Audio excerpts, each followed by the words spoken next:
ज्ञान रस YouTube channel पर आपका पुनः स्वागत है। आज हम यूजीसी नेट हिंदी पाठ्यक्रम की इकाई 6 के अंतर्गत हिंदी उपन्यास की भूमिकाओं का वाचन करेंगे। सबसे पहले देख लेते हैं उपन्यास, उनका प्रकाशन वर्ष और संबंधित लेखकों का जन्म वर्ष, क्योंकि एक दो प्रश्न यहाँ से भी बन जाते हैं। और आगे मैंने पीडीएफ या पुस्तक का लिंक दिया हुआ है। यदि जो पीडीएफ इंटरनेट पर उपलब्ध हैं, उनके पीडीएफ का लिंक है। साथ में जो पीडीएफ उपलब्ध नहीं है या पीडीएफ धुंधले हैं, स्पष्ट नहीं है, तो उसका उस किताब की लिंक मैंने दे रखी है। तो आप उसे देख सकते हैं। जैसे उदाहरण के लिए ये देवरानी जेठानी की कहानी है पुस्तक। तो इस पुस्तक पर यहाँ लिंक पर क्लिक करेंगे, ये लिंक है ये सारे। तो इस पर क्लिक करेंगे तो ये पुस्तक कैसे डाउन मतलब मंगवानी है वो खुल जाएगी। और यहाँ से आप खरीद सकते हैं, इस पुस्तक को ऑर्डर कर सकते हैं बाय नाउ से। या उदाहरण के लिए मान लीजिए कि ये पीडीएफ है, पीडीएफ कैसे डाउनलोड करना है, तो इस पर क्लिक करेंगे सिंपल, और ये पीडीएफ खुल जाएगा। अगर हमें इसे डाउनलोड करना है तो यहाँ से हम डाउनलोड कर सकते हैं, इस पर क्लिक करेंगे फिर डाउनलोड हो जाएगा। तो आगे बढ़ते हैं। देवरानी जेठानी की कहानी ये 1870 ईस्वी में प्रकाशित उपन्यास है। इसे गोपाल राय ने पहला उपन्यास कहा है हिंदी का। तो इसके लेखक हैं पंडित गौरीदत्त, जिनका जन्म 1836 ईस्वी में हुआ था। अगला उपन्यास है परीक्षा गुरु। यह 1882 ईस्वी में प्रकाशित हुआ था और आचार्य रामचंद्र शुक्ल ने इसे अंग्रेजी के ढंग का पहला उपन्यास कहा है हिंदी में। फिर इसके लेखक लाला श्रीनिवास दास जी हैं। इनका जन्म कब हुआ था? 1865 ईस्वी में हुआ था। फिर अगला उपन्यास है गोदान। यह 1936 ईस्वी में प्रकाशित है और प्रेमचंद इसके लेखक हैं, जिनका जन्म 1880 ईस्वी में हुआ था। शेखर एक जीवनी का पहला भाग 1940 ईस्वी में प्रकाशित हुआ, दूसरा 1944 ईस्वी में प्रकाशित हुआ। और इसके जो रचनाकार हैं सच्चिदानंद हीरानंद वात्स्यायन अज्ञे, इनका जन्म 1911 ईस्वी में हुआ था। यहाँ जो क्रम रखा गया है उपन्यास का, वो उपन्यासों के प्रकाशन वर्ष के आधार पर रखा गया है। फिर बाणभट्ट की आत्मकथा, यह उपन्यास 1946 ईस्वी में प्रकाशित है और आचार्य हजारी प्रसाद द्विवेदी जो इसके लेखक हैं, उनका जन्म 1907 ईस्वी में हुआ था। आगे है मैला आंचल, 1954 ईस्वी में प्रकाशित ये उपन्यास है। और फणीश्वर नाथ रेणु, इनका जन्म 1921 में हुआ था। झूठा सच, जिसके पहले खंड का नाम है वतन और देश, यह 1958 ईस्वी में प्रकाशित हुआ था। और 1960 ईस्वी में इसका दूसरा भाग प्रकाशित हुआ था, जिसका नाम था देश का भविष्य। इसके लेखक यशपाल हैं और इसका जो इनका जन्म हुआ था वह 1903 ईस्वी में हुआ था। अगला उपन्यास है राग दरबारी। यह उपन्यास 1968 ईस्वी में प्रकाशित हुआ था। इसके लेखक श्रीलाल शुक्ल हैं, जिनका जन्म 1925 ईस्वी में हुआ था। आपका बंटी उपन्यास 1971 ईस्वी में प्रकाशित हुआ था। लेखिका हैं मन्नू भंडारी। इनका जन्म 1931 ईस्वी में हुआ था। मानस का हंस 1972 ईस्वी में प्रकाशित उपन्यास है और इसके रचनाकार अमृतलाल नागर जी का जन्म 1916 ईस्वी में हुआ था। धरती धनन आपना, यह भी 1972 ईस्वी में ही प्रकाशित उपन्यास है और इसके रचनाकार जगदीश चंद्र जी का जन्म 1930 ईस्वी में हुआ था। तमस 1973 ईस्वी में प्रकाशित हुआ था और भीष्म साहनी का जन्म 1915 ईस्वी में हुआ था।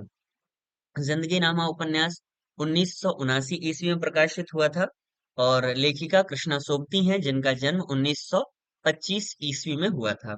ये जितने भी प्रकाशन वर्ष हैं पुस्तकों के या रचनाकारों का जन्म वर्ष है, यह सभी गोपाल राय की जो पुस्तक है हिंदी उपन्यास का इतिहास, जो हिंदी उपन्यास की दिशा में सबसे प्रामाणिक पुस्तकों में से एक है, उस पुस्तक से लिया हुआ है। तो इस पर कोई संदेह मत रखिएगा, ये सभी प्रामाणिक वर्ष हैं।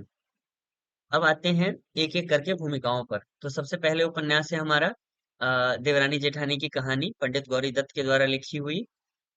और ये वो मुख पृष्ठ है, आवरण पृष्ठ है, जो छपी थी 1870 में। क्या लिखा था? देवरानी जेठानी की कहानी एक वृद्ध और लिखी पढ़ी स्त्री की सम्मति से पंडित गौरीदत्त ने बनाई। मतलब पंडित गौरीदत्त ने बनाई यह पुस्तक, लिखी किनकी सम्मति से लिखी?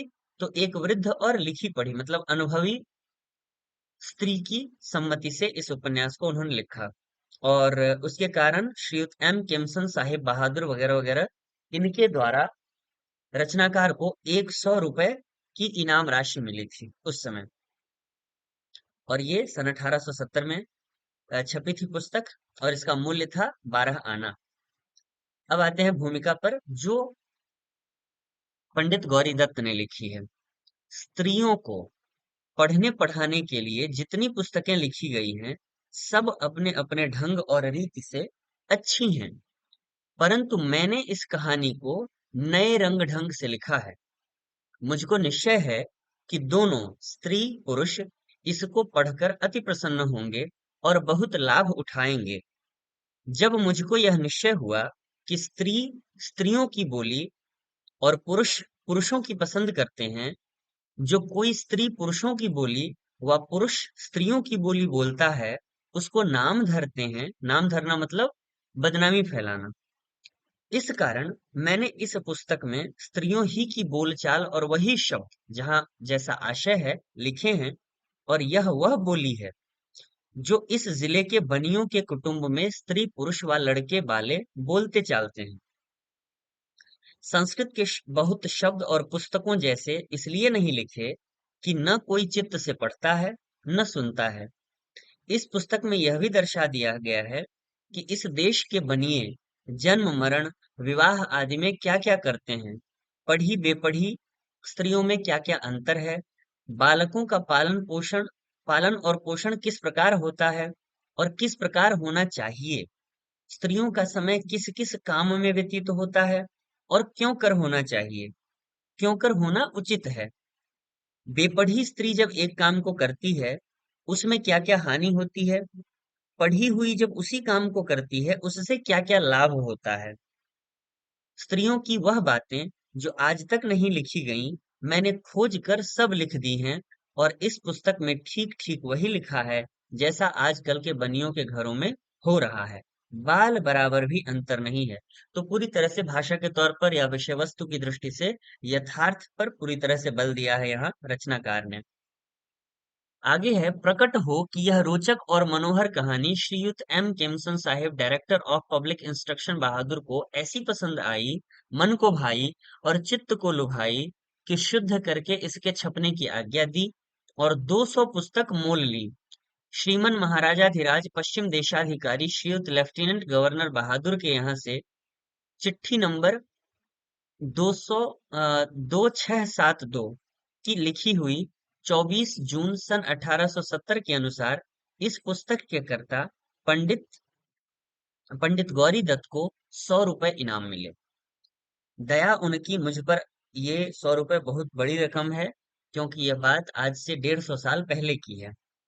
दया उनकी मुझ पर अधिक वित्त से, जो मेरी कहानी पढ़े चित्त से, रही भूल मुझसे जो इसमें कहीं, बना अपनी पुस्तक में लेबे वही, दया से कृपा से क्षमा रीति से, छिपावे बुरों को भले प्रीति से।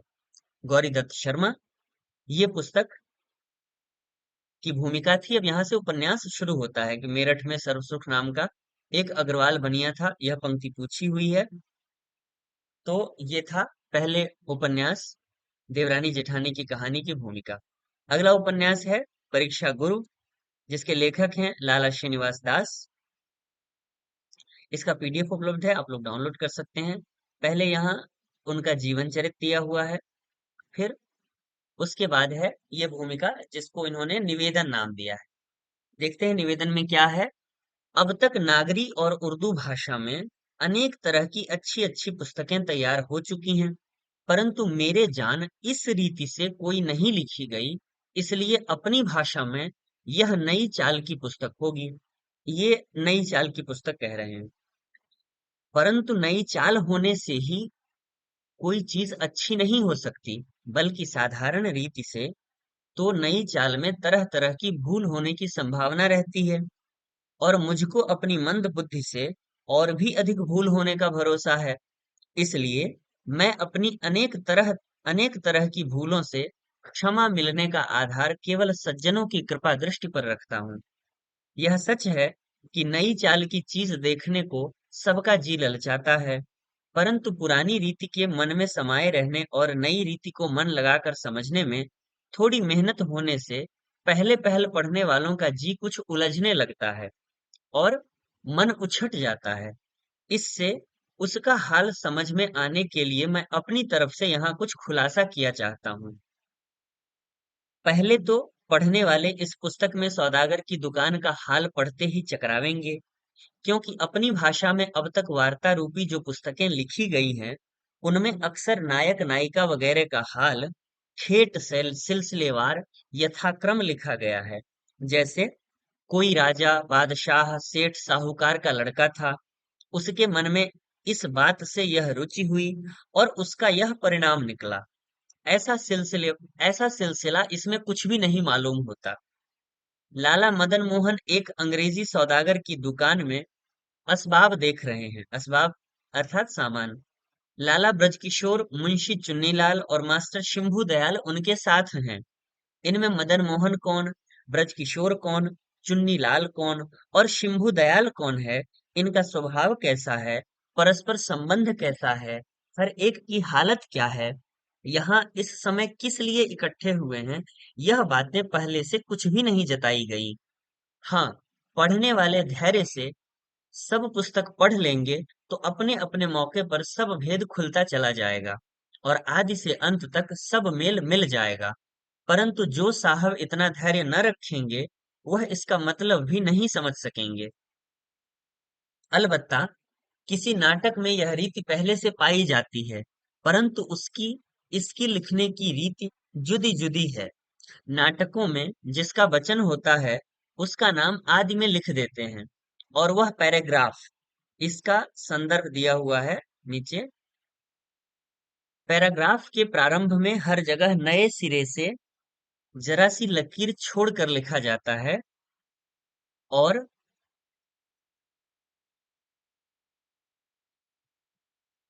ये क्या लिखा है, और वह पूरा होता है, वहां बाकी लकीर खाली छोड़ दी जाती है। जैसे यह पैराग्राफ, मतलब जिसमें ये स्टार लगा हुआ है, ये पैराग्राफ अलबत्ता से शुरू होकर अलबत्ता से प्रारंभ होकर होते हैं पर समाप्त हुआ है। ये पैराग्राफ यहाँ से शुरू होकर और यहाँ तक चल रहा है, तो अलबत्ता से लेकर और होते हैं तक समाप्त होता है। तो ये पैराग्राफ बता रहा है कि पैराग्राफ कहते किसे हैं। आगे,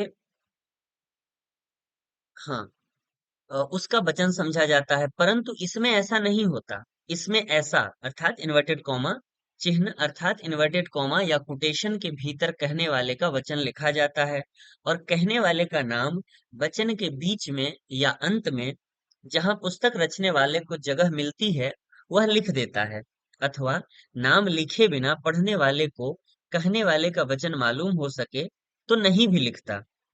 एक आदमी का वचन बहुत करके एक पैराग्राफ में पूरा होता है, परंतु कहीं कहीं किसी किसी के वचन में और विषय आ जाते हैं, तो ऐसे चिन्ह इन्वर्टेड कॉमा से पहला वचन पूरा किए बिना दूसरे पैराग्राफ के आदि से ऐसे अर्थात इन्वर्टेड कॉमा चिन्ह लगाकर उसी का वचन जारी रखा जाता है और वचन के बीच में दूसरे का वचन आ जाता है, तो वहां उस वचन को अलग दिखाने के लिए उस पर भी अक्सर इन्वर्टेड कॉमा लगा दिए जाते हैं। परंतु जो वचन ऐसे उद्धरण चिन्हों कोटेशन चिन्हों के भीतर नहीं होते, वह पुस्तक रचने वाले की तरफ से होते हैं। ये गोदान उपन्यास में हम बहुत अच्छे से समझ सकते हैं कि जहाँ वो किसी की बात कोटेशन में लिखते हैं तो समझ में आता है कि हाँ, ये बात फलाने की है। कहीं कहीं लगातार वो पात्रों की ही बातचीत होती है तो समझ में नहीं आता कि कौन सा पात्र कह रहा है। पर जहाँ कहीं कोटेशन नहीं है, तो वहां हम स्पष्ट रूप से समझ सकते हैं कि ये प्रेमचंद ने लिखा है।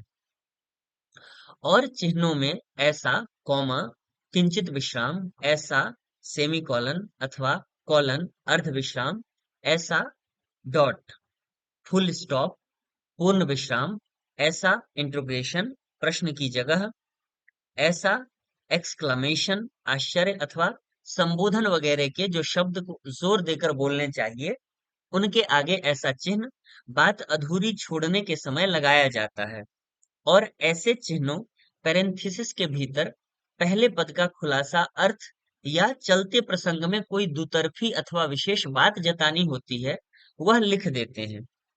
इस पुस्तक में दिल्ली के एक कल्पित फर्जी रईस का चित्र उतारा गया है और उसको जैसे का तैसा अर्थात स्वाभाविक दिखाने के लिए संस्कृत अथवा फारसी अरबी के कठिन कठिन शब्दों की बनाई हुई भाषा के बदले दिल्ली के रहने वालों की साधारण बोलचाल पर ज्यादा दृष्टि रखी गई है।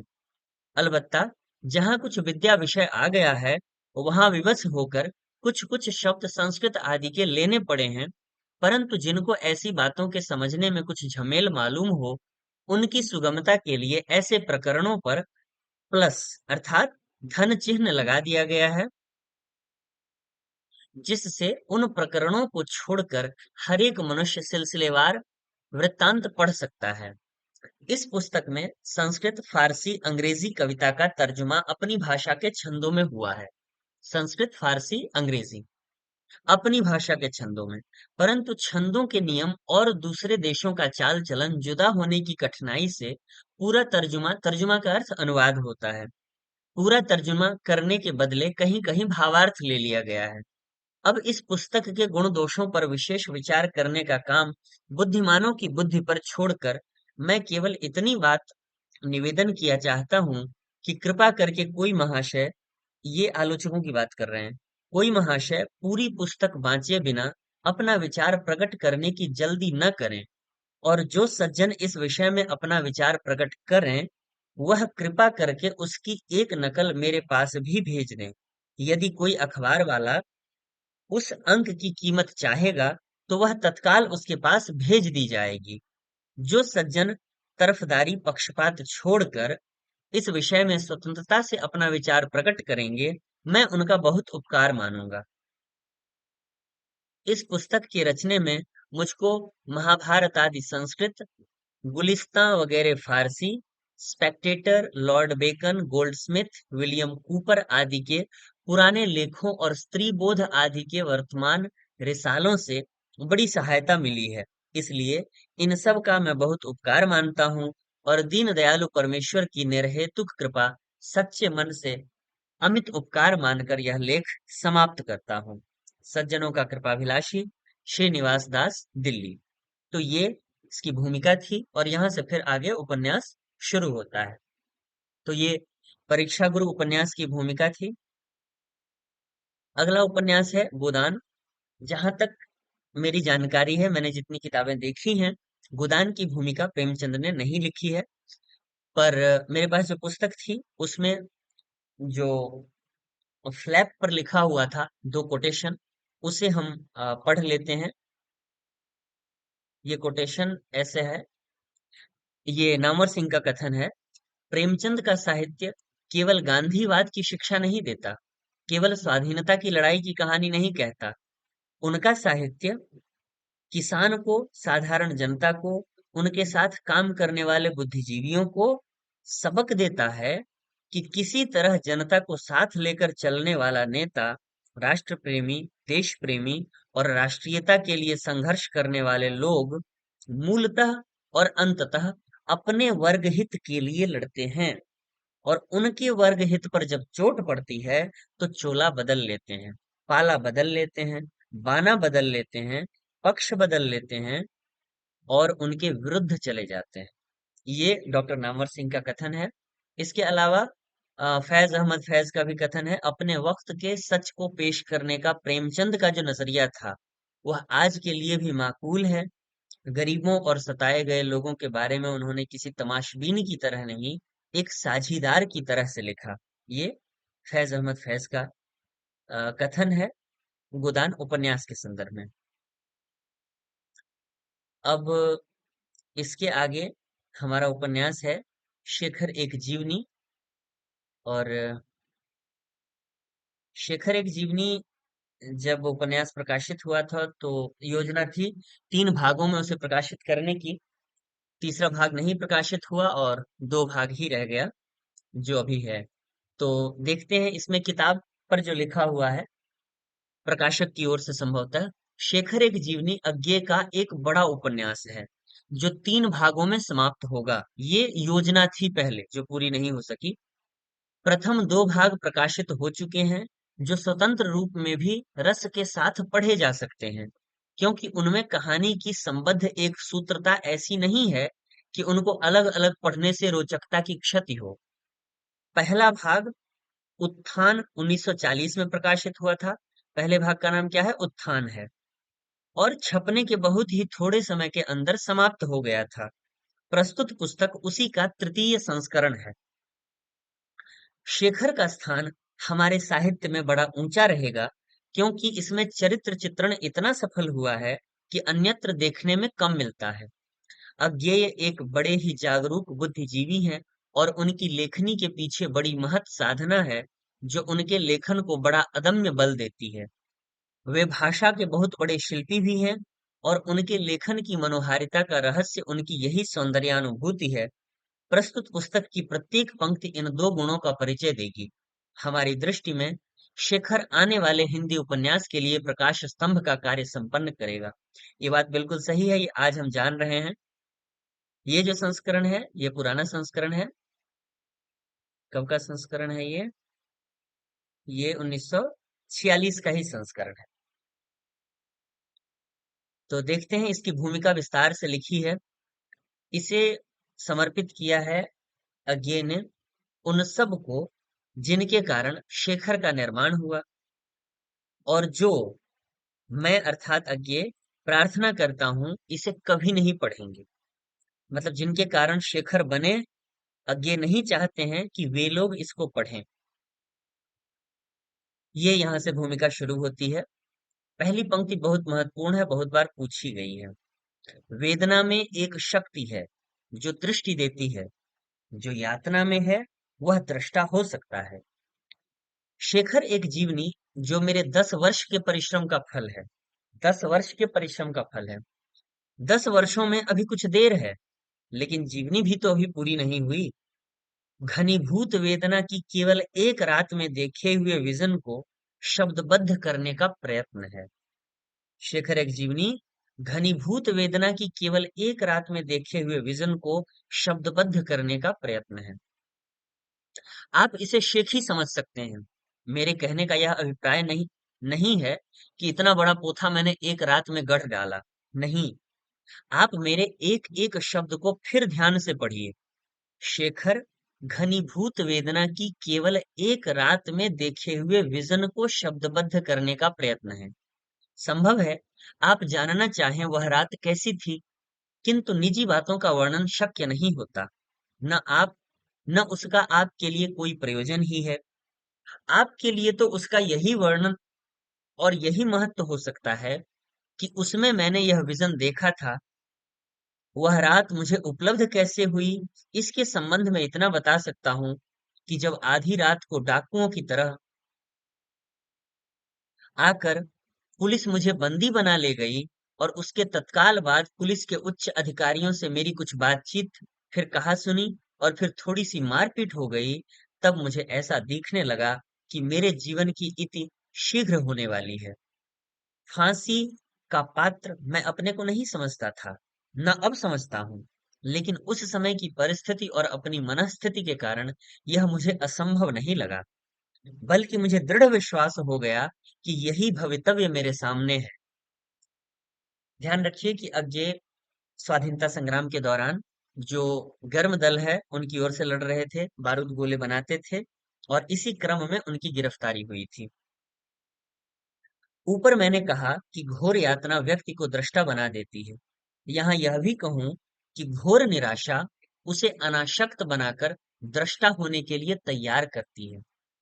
मेरी स्थिति मानव भावानुभावों के घेरे से बाहर निकलकर एक समस्या रूप में मेरे सामने आई। अगर यही मेरे जीवन का अंत है, तो उस जीवन का मूल क्या है? अर्थ क्या है? सिद्धि क्या है? व्यक्ति के लिए, समाज के लिए, मानव के लिए?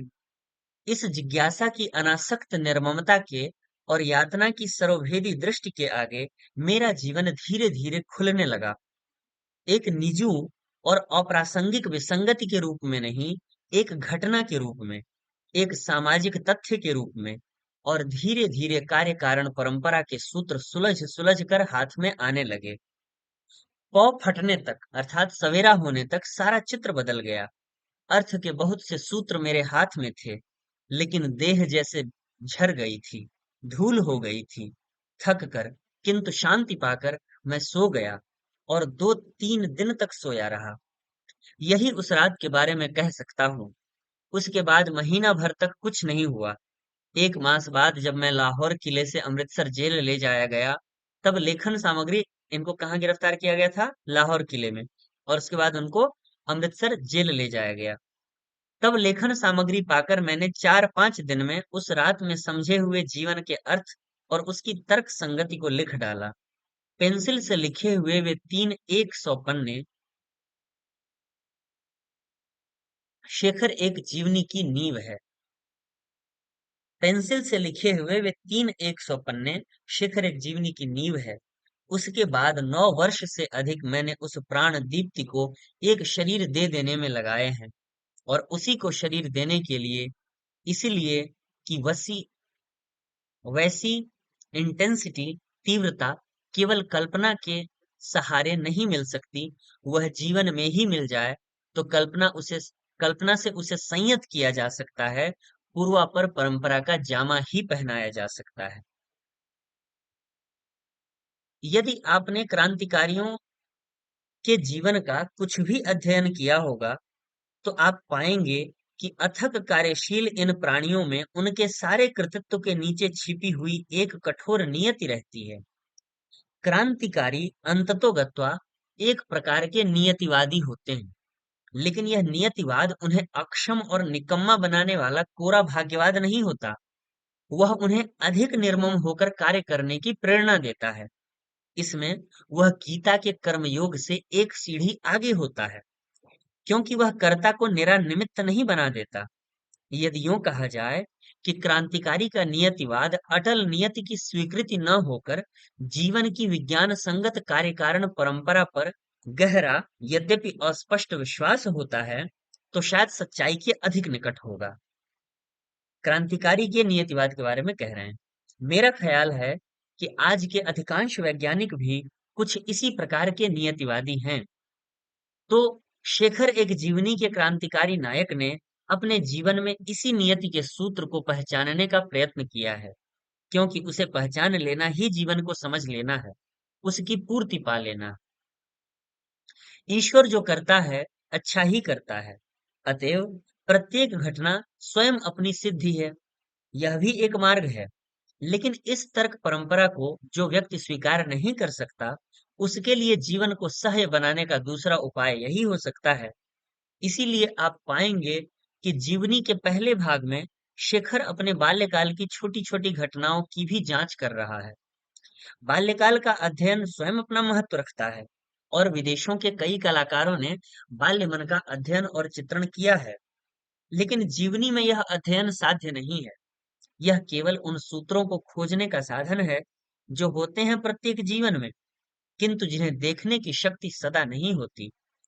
वह या तो तब मिलती है जब किसी घटना की चोट से जीवन दीप्त हो उठता है, या तब जब यातना की तीव्रता से व्यक्ति ही सूक्ष्म दृष्टा बन जाता है।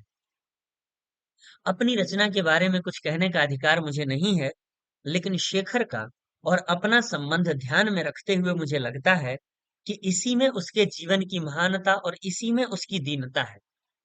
महानता इसलिए कि उसकी जिज्ञासा में लगन है, निष्ठा है।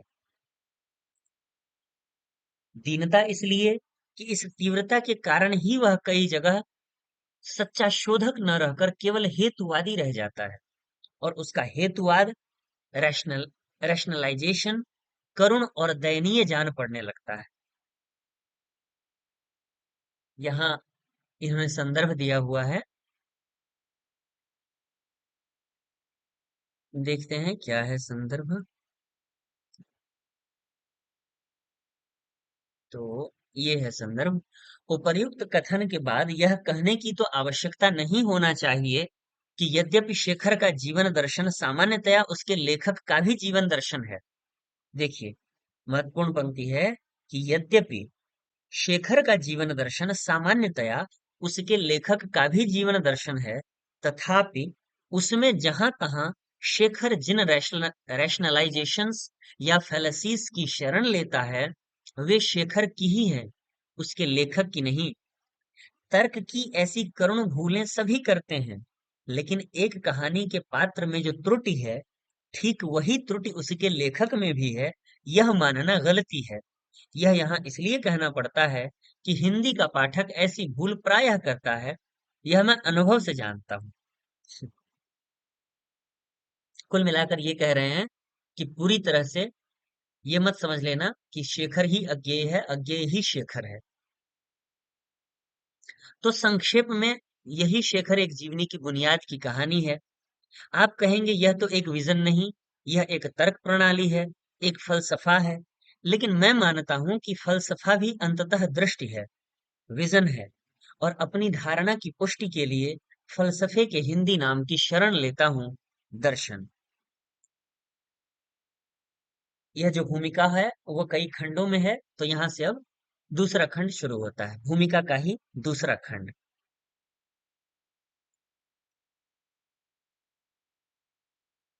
क्या यह जीवनी आत्मजीवनी है? खुद ही प्रश्न कर रहे हैं अज्ञे। यह प्रश्न अवश्य पूछा जाएगा, बल्कि शायद पूछा भी नहीं जाएगा, क्योंकि पाठक ऐसी पूर्व धारणा बना कर चलेगा।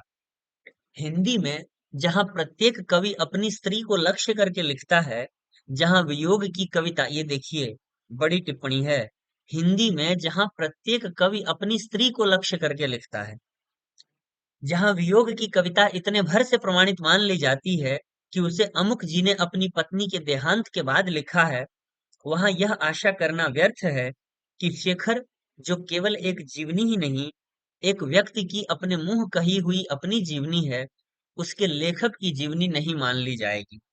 मुझे याद है 3 वर्ष पहले जब मेरी एक कविता द्वितीया छपी थी, तब उसके एक कविता क्या थी, द्वितीया, तब उसके कई एक पाठकों ने मुझे संवेदना के पत्र लिखे थे, और एक ने यहाँ तक लिखा था कि मुझे आपसे पूरी सहानुभूति है, क्योंकि स्वयं उसी परिस्थिति में होने के कारण मैं आपकी अवस्था बखूबी समझ सकता हूँ।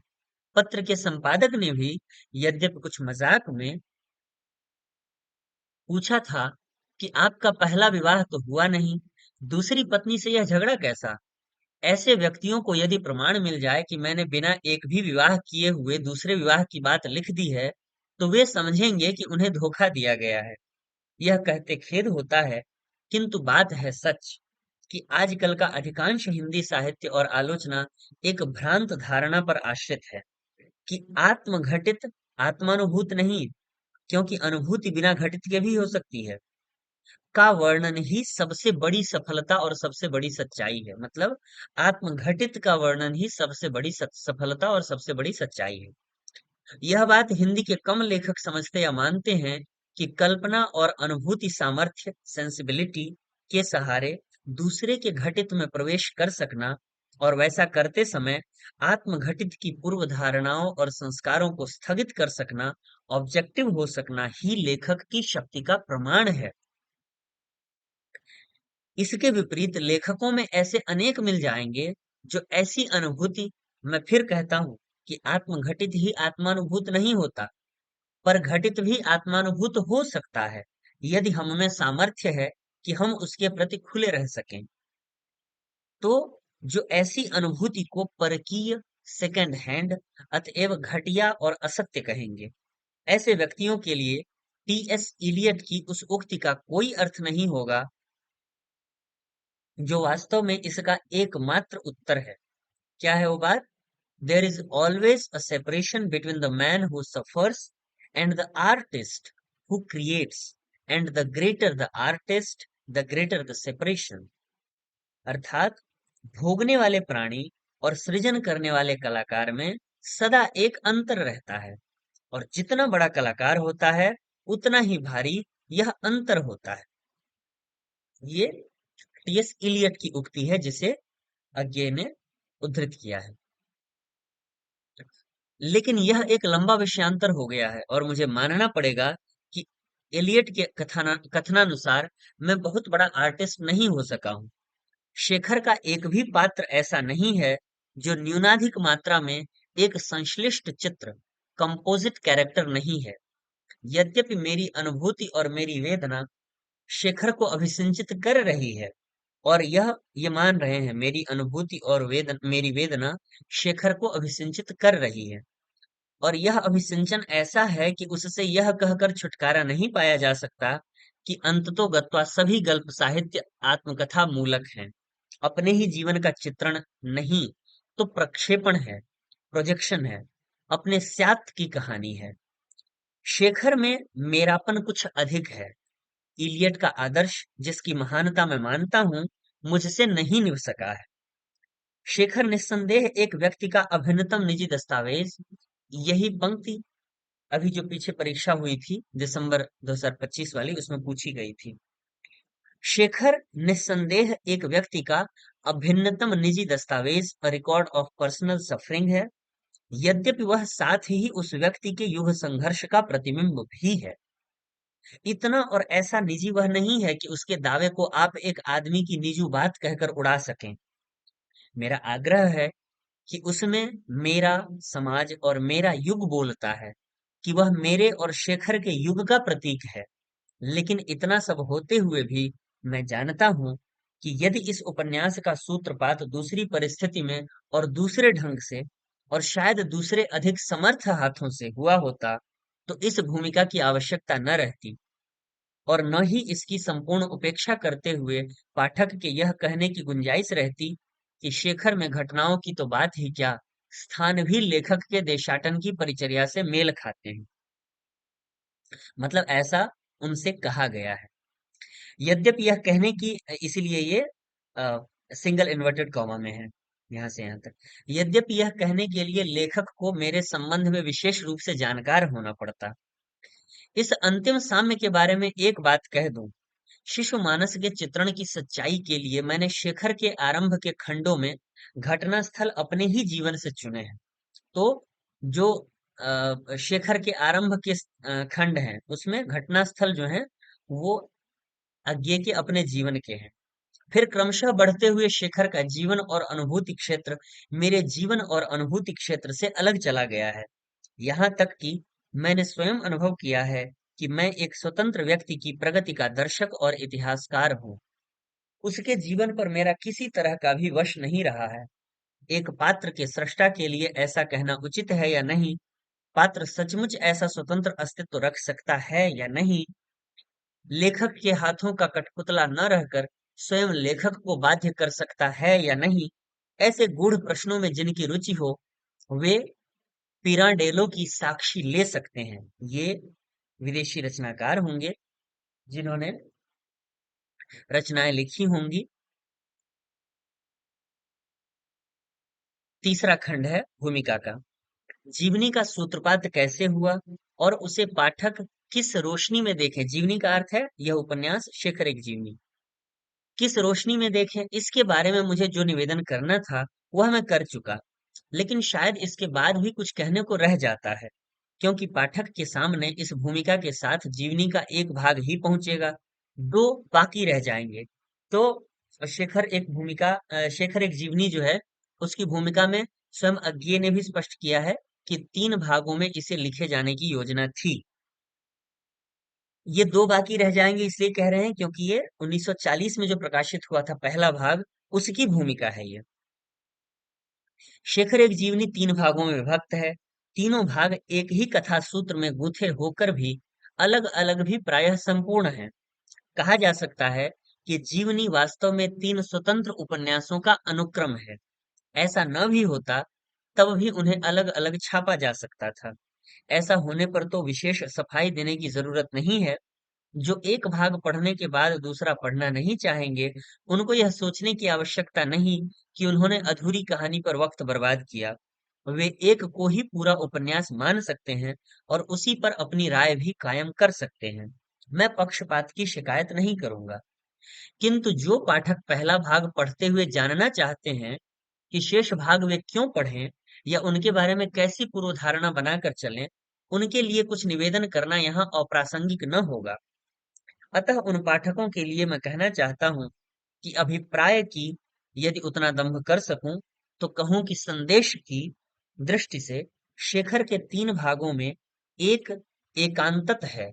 कालीन के रंगे बिरंगे बाने को जैसे मोटे और सख्त बंटे हुए सूत का एक रंगा ताना धारण करता और सहता है, उसी तरह जीवनी के 3 भागों की रंगीन गाथा मेरे अभिप्रेत, मेरे कथ्य का एक तंतु है, जो एक है, अविभाज्य है, मेरी ओर से जीवन की आलोचना और जीवन का दर्शन है।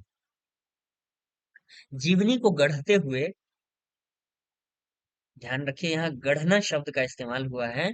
जीवनी को गढ़ते हुए मैंने एक कलावस्तु गढ़ने का यत्न किया है। इसलिए वह चाहे कैसी भी हो, उसे लेकर मैं पाठक के आगे प्रार्थी के रूप में तो आ सकता नहीं, पर इतना कहूंगा कि यदि आप निर्णेता होने का हौसला करते हैं, तो पहले पूरा पढ़ने की उदारता भी दिखाइए। आप देखिए लगातार भूमिका में रचनाकारों को यह कहना पड़ रहा है कि आप पहले पूरा उपन्यास पढ़िए तब टिप्पणी कीजिएगा। यह बात लाला श्रीनिवास दास जी ने भी भूमिका में लिखी है, परीक्षा गुरु उपन्यास की भूमिका में, और यहाँ अज्ञे भी लिख रहे हैं। शेखर से आपका साक्षात करा देने के बाद अब मैं अलग हट जाता हूँ। अब आप उससे स्वयं परिचय प्राप्त करें। शेखर कोई बड़ा आदमी नहीं है, वह अच्छा भी आदमी नहीं है, लेकिन वह मानवता के संचित अनुभव के प्रकाश में ईमानदारी से अपने को पहचानने की कोशिश कर रहा है। वह अच्छा संगी भी नहीं भी हो सकता है, वह अच्छा संगी नहीं भी हो सकता है, लेकिन उसके अंत तक उसके साथ चलकर आपको उसके प्रतिभाव कठोर नहीं होंगे, ऐसा मुझे विश्वास है। और कौन जाने, आज के युग में जब हम आप सभी संश्लिष्ट चरित्र हैं, तब आप पाएं कि आपके भीतर भी कहीं पर एक शेखर है, जो बड़ा नहीं, अच्छा भी नहीं, लेकिन जागरूक और स्वतंत्र है, और ईमानदार है, घोर ईमानदार, अज्ञेय। ये मूल भूमिका थी पहले संस्करण की। उसके बाद द्वितीय संस्करण की भूमिका। यह संस्करण प्रथम संस्करण की पुनरावृत्ति ही है, किंतु जहां तहां कुछ संशोधन किया गया है। अंग्रेजी के उद्धरणों के या वाक्यों के अनुवाद भी दे दिए हैं। प्रथम संस्करण में अनुवाद नहीं दिए गए थे। विज्ञों विद्वानों ने राय दी थी, छोटे छोटे पद्यांशों का गद्यानुवाद करने से उनका चमत्कार नष्ट हो जाएगा। किंतु हिंदी के पाठक और आलोचक का अपने अधिकार पर आग्रह है। प्राण रहे न रहे, देह उसे चाहिए। जो अनुवाद दिए गए हैं, दोनों भाषाएं जानने वाले को वे रद्दी और अनर्थ कर जान पड़े, तो उससे प्रार्थना है मुझे क्षमा कर दें, क्योंकि वे कम से कम देवनागरी हिंदी तो हैं। फिर जो आत्मा तक पहुंच सकते हैं, उन्हें रूप सज्जा पर आग्रह नहीं करना चाहिए, वे मूल पढ़ सकते हैं। लेखक। तो ये थी भूमिका शेखर एक जीवनी के भाग 1 की, और ये उसकी विषय सूची है। भूमिका इन सब से ही प्रश्न पूछे जाते हैं, पूछे गए हैं। भूमिका प्रवेश, फिर प्रथम खंड उषा और ईश्वर, द्वितीय खंड बीज और अंकुर, तृतीय खंड प्रकृति और पुरुष, चतुर्थ खंड पुरुष और परिस्थिति। ध्यान रखिए खंड 4 हैं। पहले भाग शेखर एक जीवनी भाग 1 के पहले भाग के 4 खंड हैं, पर उन चारों खंडों के पहले प्रवेश है, तो ध्यान रखिएगा। और पहले खंड का नाम क्या है? उत्थान। अब प्रवेश है और फिर यहाँ से शुरू होता है ये फांसी। तो ये था उपन्यास। अगला उपन्यास है हमारा बाण भट्ट की आत्मकथा।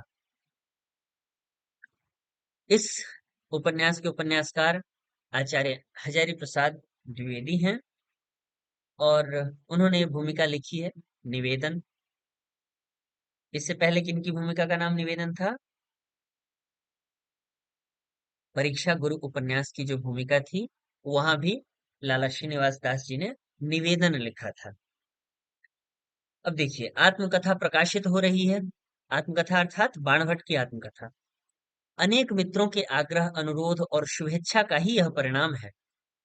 आरंभ में विशाल भारत में प्रकाशित होने लगी थी कथा। कथा अर्थात बाणभट्ट की आत्मकथा आरंभ में विशाल भारत में प्रकाशित होने लगी थी।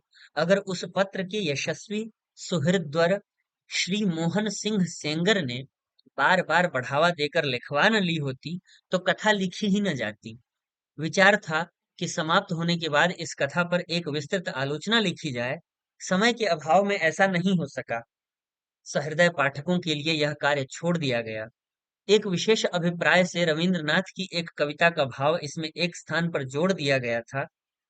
वह अभिप्राय तो सिद्ध नहीं हुआ, पर जोड़ा हुआ अंश जहां का तहां रह गया। बाणभट्ट और श्री हर्षदेव के ग्रंथ कथा के प्रधान उपजीव रहे हैं। मतलब इस आत्मकथा के उपजीव मतलब आधार कौन कौन से रहे हैं? बाणभट्ट और श्री हर्षदेव के ग्रंथ। इन लोगों के प्रति कैसे कृतज्ञता प्रकट करूं? भाई कमल कुलश्रेष्ठ ने पुस्तक के ठीक ठीक छपने में अमूल्य सहायता पहुंचाई है। अनेक ज्ञात और अज्ञात मित्रों ने नाना भाव से बढ़ावा दिया है। सबके प्रति अपनी हार्दिक कृतज्ञता प्रकट करता हूँ। शांति निकेतन के कला भवन के भाई कृपाल सिंह जी ने पुस्तक के प्रच्छद पट का चित्र तैयार कर दिया है। यह चित्र उदयगिरि की वराह मूर्ति के एक फोटो के आधार पर बनाया गया है। भाई कृपाल सिंह उदीयमान कलाकारों में हैं। भविष्य में वे अतुल कीर्ति अर्जन करें, यह मेरी प्रार्थना है। ग्वालियर राज्य के पुरातत्व विभाग ने उदयगिरि की वराह मूर्ति का चित्र भी दिया है और उसे पुस्तक में छापने की अनुमति भी दी है। इस कृपा के लिए मैं उक्त संस्था के प्रति हार्दिक कृतज्ञता प्रकट करता हूँ। हजार प्रसाद द्विवेदी, हिंदी भवन शांति निकेतन, 19 नवंबर 1946। 29 नवंबर 1946 ये निवेदन था। अब इसके बाद ये श्लोक है। ततः समुत्क्षिप्य धरां स्वदंष्ट्रया महावराहः स्फुटपद्मलोचनः रसातलादुत्पलपत्रसन्निभः समुत्थितो नील इवाचलो महान् जलौघमग्ना सचराचरधरा सचराचराधरा विषाणकोट्याखिलविश्वमूर्तिना समुद्धृता येन वराहरूपिणा स मे स्वयं भूर्भगवान् प्रसीदतु। ये बार बार आता है उपन्यास के बीच बीच में भी। ये कथामुख है। ये जो उपन्यास लिखा है इन्होंने, द्विवेदी जी ने, ये पूरी तरह से जो बाणभट्ट की पुस्तक है कादम्बरी, उसकी ही कॉपी है। तो बाणभट्ट की जो बाणभट्ट द्वारा लिखित जो कादम्बरी है, उस कादम्बरी में भी पहले कथामुख है। तो उसी का अनुकरण करते हुए द्विवेदी जी ने यहाँ पर बाणभट्ट की आत्मकथा का कथामुख प्रस्तुत किया है। बाणभट्ट की कई सारी बातें हैं। इसके जो खंडों के नाम हैं वो क्या है? उच्छ्वास है। जैसे परीक्षा गुरु में प्रकरण है, यहाँ उच्छ्वास है, तो ये उच्छ्वास भी वहीं से लिया हुआ है। जो कादम्बरी है उसमें जो खंड है उसके नाम उच्छ्वास हैं। प्रथम उच्छ्वास, द्वितीय उच्छ्वास, इस तरह से। बाणभट्ट की आत्मकथा के प्रकाशित होने के पूर्व उसका थोड़ा इतिहास जान लेना आवश्यक है। मिस कैथराइन ऑस्ट्रिया के एक संभ्रांत ईसाई परिवार की कन्या हैं। यह पूछा हुआ प्रश्न है कि वह कहाँ की रहने वाली थी, तो वो ऑस्ट्रिया की रहने वाली थी, ईसाई परिवार की थी। यद्यपि वे अभी तक जीवित हैं, पर उन्होंने एक विचित्र ढंग का वैराग्य ग्रहण किया है और पिछले 5 वर्षों में मुझे उनकी केवल एक ही चिट्ठी मिली है, जो इस लेख से संबद्ध होने के कारण अंत में छाप दी गई है। मिस कैथराइन का भारतीय विद्याओं के प्रति असीम अनुराग था। अपने देश में रहते समय ही उन्होंने संस्कृत और ईसाई हिंदी का अच्छा अभ्यास कर लिया था। उनको किन किन भाषाओं का ज्ञान था? संस्कृत और ईसाई हिंदी का। 68 वर्ष की उम्र में वे इस देश में आई और अक्लांत भाव से यहाँ के प्राचीन स्थानों का 8 वर्ष तक लगातार भ्रमण करती रही। तो 68 वर्ष की उम्र में आई थी और 8 वर्ष तक लगातार उन्होंने भारत में भ्रमण किया। यहाँ आकर उन्होंने बंगला का भी अभ्यास किया, तो संस्कृत, ईसाई हिंदी और बंगला, इस भाषा में लिखने की योग्यता उन्हें अब तक नहीं हुई और आगे होने की कोई विशेष संभावना भी नहीं है। मिस कैथराइन को हम लोग दीदी कहते थे। दीदी अर्थात दादी। आगे जब कभी दीदी शब्द का प्रयोग किया जाए तो पाठक उन्हीं से तात्पर्य समझें। बंगला में दादी के साथ मजाक करने का रिवाज है। दीदी इस बात को जानती थी और कभी कभी बड़ा करारा मजाक कर बैठती थी। हम लोगों पर, विशेषकर मेरे ऊपर, दीदी का स्नेह नाती के समान ही था। दीदी बहुत भोली थी। अपनी कष्ट साध्य यात्राओं के बाद जब वे इधर लौटती तो हम लोगों के आनंद का ठिकाना न रहता। नई बात सुनने के लिए या नई चीज देखने के लिए हम लोगों की भीड़ लग जाती। दीदी एक एक करके कभी कोई तालपत्र की पोथी, कभी पुरानी पोथी के ऊपर की चित्रित काठ की पाटी, कभी पुराने सिक्के निकाल निकाल कर हमारे हाथों पर रखती जाती और उनका इतिहास सुनाती जाती। उस समय उनका चेहरा श्रद्धा से गदगद होता और उनकी छोटी छोटी नीली आंखें पानी से भरी होती। अब यहाँ भी नीली रेखांकित कर ही लीजिए, क्योंकि पिछली बार कहानी से आंखों का रंग पूछा गया है। तो मिस कैथरीन की आंखें नीली थीं, छोटी छोटी नीली आंखें।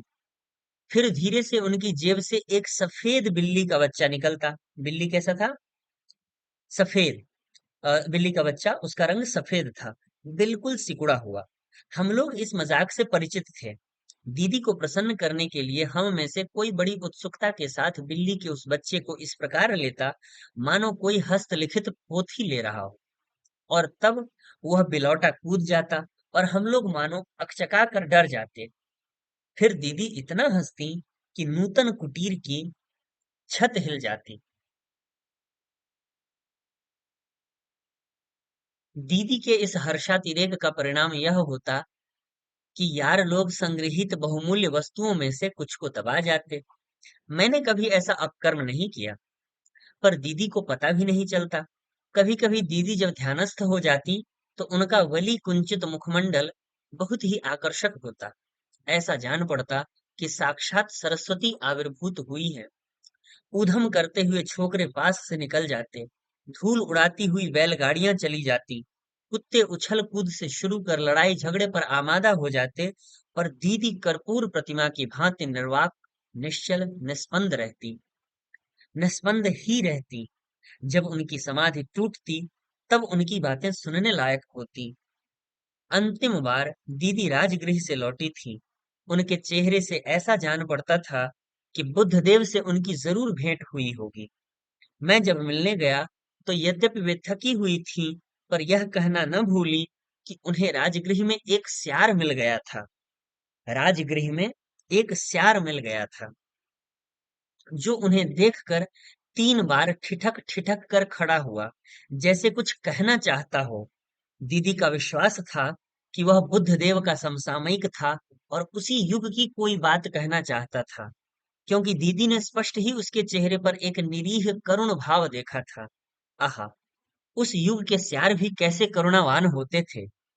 मैं समझ गया कि दीदी को अगर छूट दी जाए तो उस श्रृंगाल अर्थात सियार के संबंध में एक पुराण तैयार हो जाएगा और पिंड छुड़ाना मुश्किल हो जाएगा।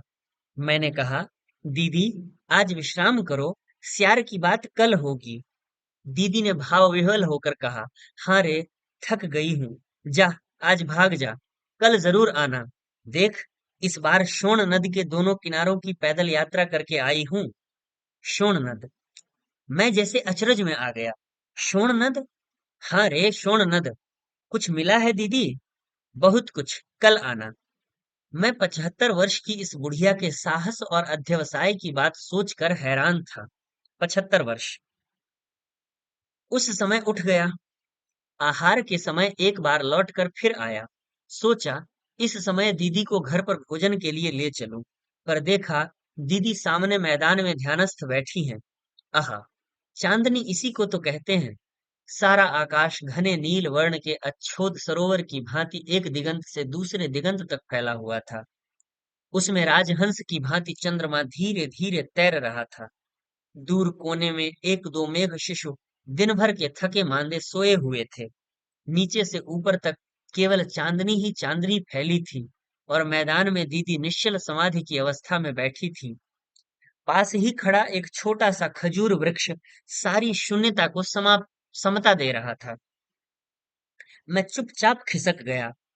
दूसरे दिन मैं शाम को दीदी के स्थान पर पहुंचा। नौकर से मालूम हुआ कि उस रात को दीदी 2 बजे तक चुपचाप बैठी रहीं और फिर एकाएक अपनी टेबिल पर आकर लिखने लगी। रात भर लिखती रहीं और लिखने में ऐसी तन्मय थीं कि दूसरे दिन 8 बजे तक लालटेन बुझाए बिना लिखती ही रही, फिर टेबल पर ही सिर रखकर लेट गईं और शाम के 3 बजे तक लेटी रही। फिर उन्होंने स्नान किया और अब चाय पीने जा रही हैं। चाय पीते पीते दीदी से बात करना बड़ा मनोरंजक होता है, सो मैंने अपना भाग्य सराहा। दीदी चाय पीने का आयोजन कर रही थी, मुझे देखकर बहुत प्रसन्न हुई और बोली, तुझे ही खोज रही थी। शोण यात्रा में उपलब्ध सामग्री का हिंदी रूपांतर मैंने कर लिया है, तू इसे एक बार पढ़ तो भला। देख मेरी हिंदी में जो गलती है उसे सुधार दे और आनंद से इसका अंग्रेजी में उल्था करा ले। ये एक और पात्र का नाम आ गया, आनंद। ले भला, यह ले भला दीदी का स्नेह संभाषण था। जब वह अपने नातियों पर बहुत खुश होती तो उन्हें कुछ देते समय कहती जाती, ले भला। अच्छा, आज तक इस स्नेह वाक्य के साथ चाय और बिस्कुट ही मिला करते थे, पर आज मिला कागज का एक बड़ा सा पुलिंदा। दीदी ने उसे देकर कहा कि यह उनकी 200 मील की पैदल यात्रा का सुपरिणाम है। फिर कहने लगी, तू इसे आज ही रात को ठीक कर ले और कल 5 बजे की गाड़ी से कलकत्ते जाकर टाइप करा ला। परसों मुझे इसकी कापियां मिल जानी चाहिए। मैंने सकुचाते हुए कहा, दीदी कोई पांडुलिपि मिली है क्या? दीदी ने डांटते हुए कहा, एक बार पढ़ के तो देख, इसका रहस्य फिर पूछना। तू बड़ा आलसी है। देख रे, बड़े दुख की बात बता रही हूँ। पुरुष का जन्म पाया है, आलस छोड़कर काम कर। पुरुष का जन्म पाया है, आलस छोड़कर काम कर।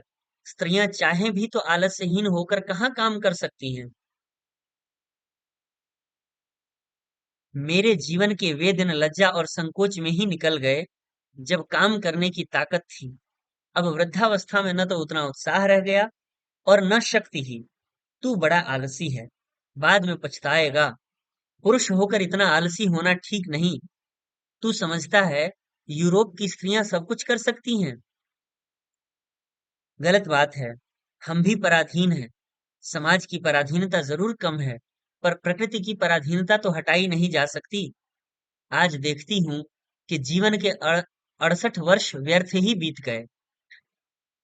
देखिए ऊपर लिखा हुआ है कि इनकी उम्र क्या है, 75 वर्ष। फिर ऐसा यहाँ पर क्यों कह रही हैं कि जीवन के 68 वर्ष व्यर्थ ही बीत गए? क्योंकि 68 वर्ष की उम्र में वो भारत आ गई थी और पिछले 5 वर्षों से या 8 वर्षों से, 7-8 वर्षों से वो भारत में है। तो जब से वो भारत में है तब से उनका जीवन सफल हो रहा है, वो काम में लगी हैं। पर 68 वर्ष तक उन्होंने अपने जीवन से काम नहीं लिया, इसलिए वो कह रही हैं कि 68 वर्ष व्यर्थ ही बीत गए।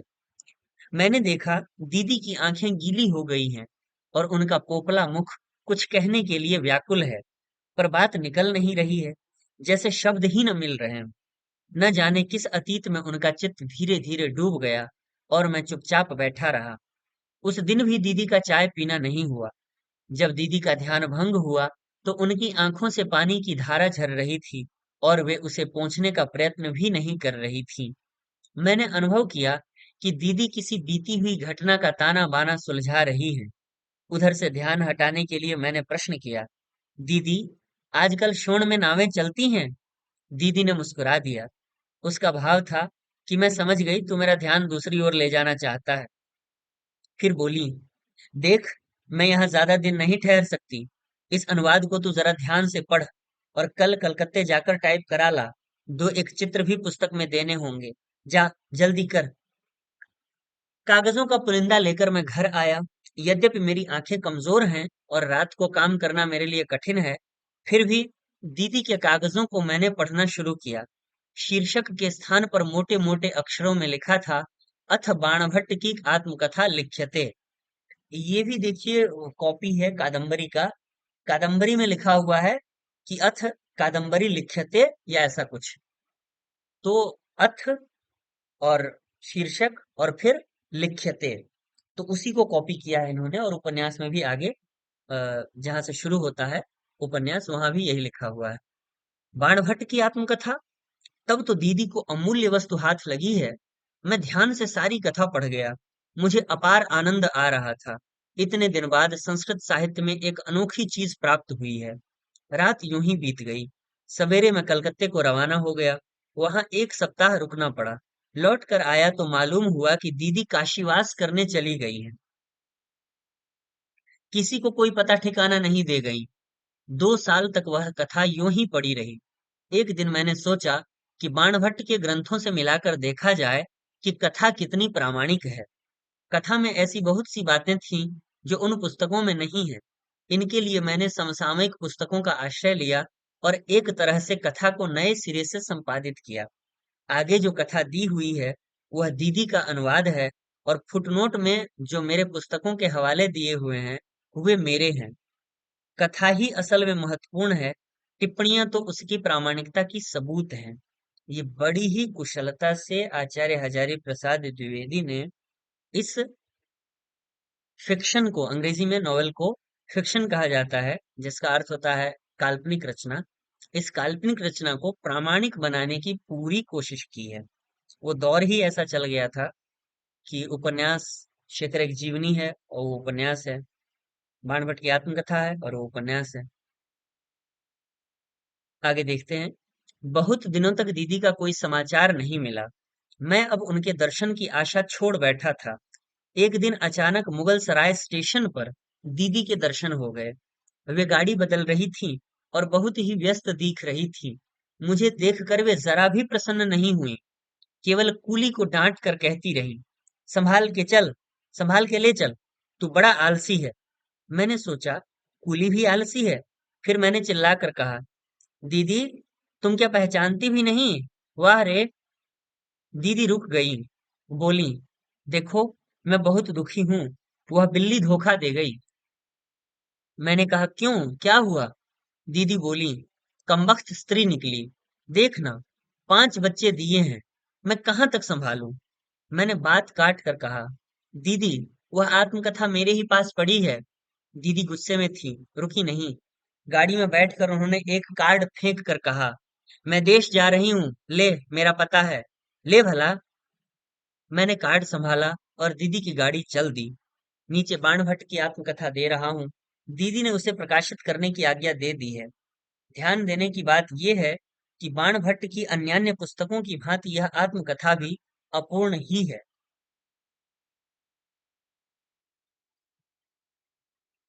इसमें भी अ, जो बाणभट्ट की शैली है उसका अनुकरण किया गया है कि इसे भी अपूर्ण छोड़ दिया गया है। अब यहाँ से उपन्यास शुरू होता है जैसा, अथ बाणभट्ट की आत्मकथा लिख्यते। ये अथ और लिख्यते ये कादंबरी में इसी तरह से लिखा हुआ है। और ये उच्छ्वास जो शब्द है ये भी उसके ही अध्याय विभाजन का शीर्षक है, मतलब इसी शब्द को रखा गया है। यहाँ से अब उपन्यास शुरू है। अगला उपन्यास देखते हैं। अगला उपन्यास है मैला आंचल। और इसकी भूमिका बहुत छोटी सी है। ये छोटी सी भूमिका है, प्रथम संस्करण की भूमिका। यह है मैला आंचल, एक आंचलिक उपन्यास। ये कह रहे हैं खुद से ही कि यह है मैला आंचल, एक आंचलिक उपन्यास। कथानक है पूर्णिया। पूर्णिया बिहार राज्य का एक जिला है। इसके एक ओर है नेपाल, दूसरी ओर पाकिस्तान और पश्चिम बंगाल। विभिन्न सीमा रेखाओं से इसकी बनावट मुकम्मल हो जाती है जब हम दक्षिण में संथाल परगना और पश्चिम में मिथिला की सीमा रेखाएं खींच देते हैं। मैंने इसके एक हिस्से के एक ही गांव को पिछड़े गांवों का प्रतीक मानकर इस उपन्यास कथा का क्षेत्र बनाया है। क्षेत्रा हो गया है, क्षेत्र बनाया है। ये पंक्ति पूछी हुई है। इसमें फूल भी हैं, शूल भी, धूल भी है, गुलाब भी, कीचड़ भी है, चंदन भी, सुंदरता भी है, कुरूपता भी। मैं किसी से दामन बचाकर निकल नहीं पाया। कथा की सारी अच्छाइयों और बुराइयों के साथ साहित्य की दहलीज पर आ खड़ा हुआ हूँ। पता नहीं अच्छा किया या बुरा, जो भी हो, अपनी निष्ठा में कमी महसूस नहीं करता।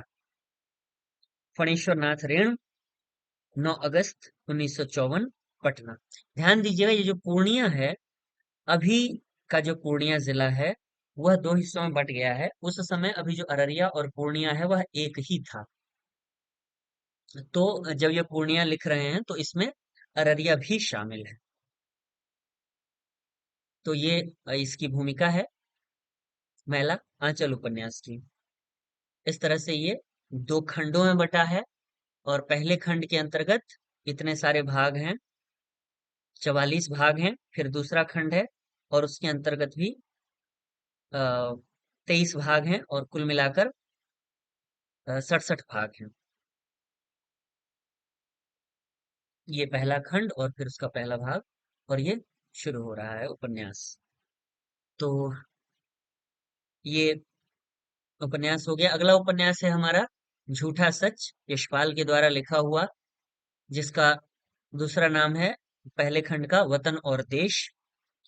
और इसका जो दूसरा खंड है देश का भविष्य। दोनों की भूमिका मैंने जो यशपाल रचनावली या ग्रंथावली है उसमें मैंने देखा तो दोनों की भूमिका एक ही है, उसकी अलग से कोई भूमिका नहीं है। तो इसी की भूमिका को हम पढ़ेंगे। झूठा सच में ये ऐसे ही लिखा हुआ है उपन्यास के पहले। सच को कल्पना से रंग कर उसी जन समुदाय को सौंप रहा हूं जो सदा झूठ से ठगा जाकर भी सच के लिए अपनी निष्ठा और उसकी ओर बढ़ने का साहस नहीं छोड़ता। ये कुछ पंक्तियां हैं और ये महत्वपूर्ण यहाँ से प्रश्न पूछा जा चुका है। आवश्यक, इसका शीर्षक इन्होंने रखा है आवश्यक। झूठा सच के दोनों भागों वतन और देश का भविष्य में देश के सामयिक और राजनैतिक वातावरण को यथासंभव ऐतिहासिक यथार्थ के रूप में चित्रित करने का यत्न किया गया है। उपन्यास के वातावरण को ऐतिहासिक यथार्थ का रूप देने और विश्वसनीय बना सकने के लिए कुछ ऐतिहासिक व्यक्तियों के नाम भी आ गए हैं, परंतु उपन्यास में वे ऐतिहासिक व्यक्ति नहीं, उपन्यास के पात्र हैं। कथानक में कुछ ऐतिहासिक घटनाएं अथवा प्रसंग अवश्य हैं, परंतु संपूर्ण कथानक कल्पना के आधार पर उपन्यास है, इतिहास नहीं। उपन्यास के सभी पात्र तारा, जयदेव, कनक, गिल, डॉक्टर नाथ, नैयर, सूदजी, सोमराज, रावत, ईशाक, असद और प्रधानमंत्री भी काल्पनिक पात्र हैं। यशपाल। तो ये भूमिका है झूठा सच की और यहाँ से फिर उपन्यास शुरू होता है।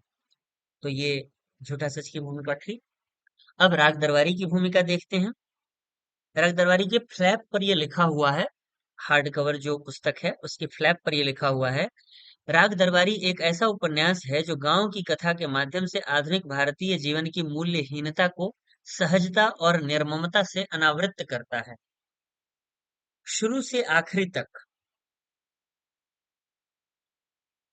इतने निस्संग और सुद्देश्य व्यंग्य के साथ लिखा गया हिंदी का शायद यह पहला वृहत उपन्यास है। फिर भी राग दरबारी व्यंग्य कथा नहीं है। इसका संबंध एक बड़े नगर के कुछ दूर बसे हुए गांव की जिंदगी से है, जो इतने वर्षों की प्रगति और विकास के नारों के बावजूद निहित स्वार्थों और अनेक अवांछनीय तत्वों के सामने घिसट रही है। यह उसी जिंदगी का दस्तावेज है। 1968 में राग दरबारी का प्रकाशन एक महत्वपूर्ण साहित्यिक घटना थी। 1970 में इसे साहित्य अकादमी पुरस्कार से सम्मानित किया गया और 1986 में एक दूरदर्शन धारावाहिक के रूप में इसे लाखों दर्शकों की सराहना प्राप्त हुई। वस्तुतः राग दरबारी हिंदी के कुछ कालजयी उपन्यासों में से एक है। बिल्कुल सही है। भूमिका देखते हैं जो उन्होंने जिस समय उपन्यास लिखा उस समय नहीं लिखी थी ये बात, पर बाद में 2007 या 8 में ये भूमिका लेखक ने इस उपन्यास में जोड़ी है और यहीं से पिछली बार प्रश्न भी बना था। प्रस्तावना। राग दरबारी का लेखन 1964 के अंत में शुरू हुआ और अपने अंतिम रूप में 1964 में समाप्त हुआ। कहने का आशय क्या है कि 1964 के अंत में शुरू हुआ उपन्यास का लेखन और 1967 में समाप्त हुआ। 1968 में इसका प्रकाशन हुआ और 1969 में इस पर मुझे साहित्य अकादमी का पुरस्कार मिला। अच्छा, ऊपर 70 लिखा हुआ है, यहाँ 69 लिखा हुआ है। तो ये 69 का पुरस्कार होगा जो 70 में मिला होगा। जैसे होता है ना 25 का पुरस्कार 26 में मिलता है। 24 का 25 में मिला है। तो तब से अब तक, खैर इस पर मैं बता दूंगा, अगर कोई भ्रम हो तो पूछ सकते हैं। तब से अब तक इसके दर्जनों संस्करण और पुनर्मुद्रण हो चुके हैं। 1969 में ही एक सुविज्ञात समीक्षक ने अपनी बहुत लंबी समीक्षा इस वाक्य पर समाप्त की, अपठित रह जाना ही इसकी नियति है। जब हम इसकी व्याख्या पढ़ेंगे आगे, तो विस्तार से जानेंगे कि यह जो सुविज्ञात समीक्षक हैं ये कौन है, और फिर अलग से उस पर चर्चा करेंगे। अभी संक्षेप में केवल वाचन करते हैं। दूसरी ओर इसकी अधिकांश समीक्षाएं मेरे लिए अत्यंत उत्साहवर्धक सिद्ध हो रही थी। कुल मिलाकर हिंदी समीक्षा के बारे में यह तो स्पष्ट हो ही गया कि एक ही कृति पर कितने परस्पर विपरीत विचार एक साथ फल फूल सकते हैं। उपन्यास को एक जनतांत्रिक विधा माना जाता है। जितनी भिन्न भिन्न मतों वाली समीक्षाएं आलोचनाएं इस उपन्यास पर आईं, उससे यह तो प्रकट हुआ ही कि यही बात आलोचना की विधा पर भी लागू की जा सकती है। जो भी हो, यहाँ मेरा अभीष्ट अपनी आलोचनाओं का उत्तर देना या उनका विश्लेषण करना नहीं। दरअसल मैं उन लेखकों में नहीं हूं जो अपने लेखन को सर्वथा दोष रहित मानकर सीधे स्वयं या किसी प्रायोजित आलोचक मित्र द्वारा बताए गए दोषों का जवाब देकर विवाद को कुछ दिन जिंदा रखना चाहते हैं। मैं उनमें हूँ जो मानते हैं कि सर्वथा दोष रहित होकर भी कोई कृति उबाऊ और स्तरहीन हो सकती है, जबकि कोई कृति दोषयुक्त होने के बावजूद धीरे धीरे क्लासिक का दर्जा ले सकती है। दूसरे, मैं प्रत्येक समीक्षा या आलोचना को जी भर कर पढ़ता हूँ और खोजता हूँ कि उससे अपने भावी लेखन के लिए कौन सा सुधारात्मक अनुभव प्राप्त किया जा सकता है।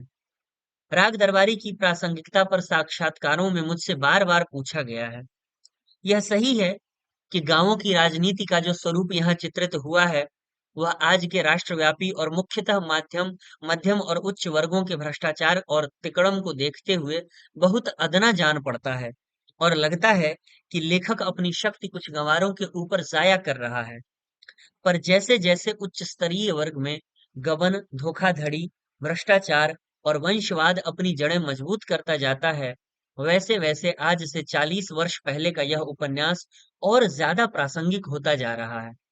कम से कम सामान्य पाठकों और अकादमीय संस्थानों में इसका जैसा पठन पाठन बढ़ रहा है, उससे तो यही संकेत मिलता है। इसके प्रकाशन के 40वें वर्ष में राजकमल प्रकाशन ने बिल्कुल नए स्वरूप में इसका नया संस्करण निकालने का संकल्प किया है। इसके लिए मैं उक्त प्रकाशन के श्री अशोक महेश्वरी के प्रति धन्यवाद ज्ञापित करता हूँ, और आशा करता हूँ उनका यह प्रयास पाठकों के लिए और विशेषतः नए पाठकों के लिए विशेष आकर्षक सिद्ध होगा। लखनऊ, 17 मई 2007। श्रीलाल शुक्ल। तो ये राग दरबारी उपन्यास की भूमिका थी, और यहाँ से फिर उपन्यास शुरू होता है। अगला उपन्यास है आपका बंटी, और इसके फ्लैप को छोड़ देते हैं, भूमिका देखते हैं। यह समर्पित है उपन्यास राजेंद्र को, जैसा कि लेखिका ने खुद ही लिखा है, राजेंद्र के लिए। यही भूमिका है जिसका शीर्षक दिया है जन्मपत्री बंटी की मन्नू भंडारी का वक्तव्य। वह बांकुरा की एक सांझ थी। अचानक ही पी का फोन आया। तुमसे कुछ बहुत जरूरी बात करनी है। जैसे भी हो आज शाम को ही मिलो बांकुरा में। मैं उस जरूरी बात से कुछ परिचित भी थी और चिंतित भी। रेस्तरां की भीनी रोशनी में मेज पर आमने सामने बैठकर परेशान और बदहवास पी ने कहा, समस्या बंटी की है। तुम्हें शायद मालूम हो कि बंटी की माँ पी की पहली पत्नी ने शादी कर ली। मैं बिल्कुल नहीं चाहता कि अब वह वहां एक अवांछनीय तत्व बनकर रहे। इसलिए तय किया है कि बंटी को मैं अपने पास ले आऊंगा। अब से वह यहीं रहेगा। और फिर वे देर तक यह बताते रहे कि उन्हें कितना लगाव है बंटी से उन्हें कितना लगाव है, और इस नई व्यवस्था में वहां रहने से उसकी स्थिति क्या हो जाएगी। मैंने उनकी भावना, चिंता, उद्विग्नता को समझते हुए अपनी पहली प्रतिक्रिया व्यक्त की। आप ऐसा नहीं सोचते कि यह गलत होगा? मुझे लगता है कि उसे अपनी माँ के पास ही रहना चाहिए, क्योंकि साल में दो एक बार मिलने के अलावा उसके साथ आपके आसंग नहीं है, जबकि माँ के साथ वह शुरू से रह रहा है, एक छत्र होकर रहा है। इस नाजुक उम्र में वहां से वह उखड़ जाएगा और संभवतः यहाँ जम नहीं पाएगा। लंबी बातचीत के बाद तय हुआ कि बंटी अभी कुछ दिनों के लिए वहीं रहे, लेकिन उस दिन लौटते हुए सचमुच बंटी कहीं मेरे साथ चला आया। आकर डायरी में मैंने बंटी की पहली जन्म पत्री बनाई। उस रात बंटी की विभिन्न स्थितियों के न जाने कितने कल्पना चित्र बनते बिगड़ते रहे। मुझे लगा बंटी अपनी नई माँ के घर आ गया है। नई माँ और पिता के बीच एक बालिका। लगभग 6 महीने बाद की घटना है। लगभग 6 महीने बाद की घटना है।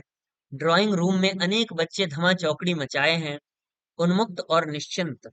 बारी बारी से सब सोफे पर चढ़कर नीचे छलांग लगा रहे हैं। उस बच्ची का नंबर आता है। सोफे पर चढ़ने से पहले वह अपनी नई माँ की ओर देखती है। माँ शायद उसकी ओर देख भी नहीं रही थी, पर उन अनदेखी नजरों में भी जाने ऐसा क्या था कि सोफे पर चढ़ने के लिए बच्ची का ऊपर उठा हुआ पैर वापस नीचे आ जाता है। बच्ची सहम कर पीछे हट जाती है। अनायास ही मेरे भीतर 6 महीने पहले का बंटी उस वातावरण में व्याप्त एक सहमेपन के रूप में जाग उठता है। खेल उसी तरह चल निकला है, लेकिन अगर कोई इस सारे प्रवाह से अलग हटकर सहमा हुआ कोने में खड़ा है, तो वह है बंटी। रात में सोई तो लगा 6 महीने पहले जिस बंटी को अपने साथ लाई थी, वह सिर्फ एक दयनीय मुरझायापन बनकर रह गया है। एक और चित्र, सिर्फ पुरानी माँ और बंटी। मैं कमरे में प्रवेश करती हूँ तो चौंकाने वाला दृश्य सामने आता है। टूटी हुई प्लेटें, बिस्कुट और टोस्ट बिखरे पड़े हैं और बंटी माँ के शरीर पर लगातार मुक्के मार रहा है। तुम कहाँ गई थी? किसके साथ गई थी? क्यों गई थी? मेरी उपस्थिति के बावजूद यह दृश्य थोड़ी देर तक चलता रहा। माँ तिलमिलाहट, गुस्से और दुख को दबाकर मेरे सामने सहज होने की बहुत कोशिश करती है, लेकिन उस वातावरण के दमघोंटू तनाव में वहां फिर कुछ भी सहज नहीं हो पाता। घर लौटकर मैंने पाया कि बंटी एक आकार ग्रहण करने लगा है। मुझे लगा बंटी किन्हीं दो एक घरों में नहीं, आज के अनेक परिवारों में सांस ले रहा है, अलग अलग संदर्भों में, अलग अलग स्थितियों में। लेकिन एक बात मुझे इन बच्चों में समान लगी, और वह यह कि ये सभी फालतू, गैर जरूरी और अपनी जड़ों से कटे हुए हैं। किसी एक व्यक्ति के साथ घटी घटना दया, करुणा और भावुकता पैदा कर सकती है, लेकिन जब अनेक जिंदगियां एक जैसे सांचे में ही सामने आने लगती हैं, तो दया और भावुकता के स्थान पर मन में धीरे धीरे एक आतंक उभरने लगता है। मेरे साथ भी यही हुआ। बंटी के इन अलग अलग टुकड़ों ने उस समय मुझे करुणा विगलित और उच्छ्वसित ही किया था, लेकिन जब सब मिलाकर बंटी मेरे सामने खड़ा हुआ, तो मैंने अपने आप को आतंकित ही अधिक पाया। समाज की दिनों दिन बढ़ती हुई एक ऐसी समस्या के रूप से जिसका कहीं कोई हल नहीं नहीं दिखाई देता। यही कारण है कि बंटी मुझे तूफानी समुद्र यात्रा में किसी द्वीप पर छूटे हुए अकेले और असहाय बच्चे की तरह नहीं, वरन अपनी यात्रा के कारणों के साथ और समानांतर जीते हुए दिखाई दिया। इसके बाद ही स्थितियों को देखने का सारा धरातल बदल गया। भावना के स्तर पर उद्वेलित और विगलित करने वाला बंटी जब मेरे सामने एक भयावह सामाजिक समस्या के रूप में आया, तो मेरी दृष्टि अनायास ही उसे जन्म देने, बनाने या बिगाड़ने वाले सारे सूत्रों, स्रोतों और संदर्भों की खोज और विश्लेषण की ओर दौड़ पड़ी। संदर्भों से काट कर किया हुआ बंटी का अध्ययन शरत चंद्रीय भावुकता भले ही जगा दे, उसे एक वैचारिक धरातल नहीं दे सकता। बंटी के तत्काल संदर्भ अजय और शकुन है। दूसरे शब्दों में, वे अजय और शकुन के वैवाहिक संबंधों का अध्ययन और उसकी परिणति के रूप में ही मेरे सामने आए।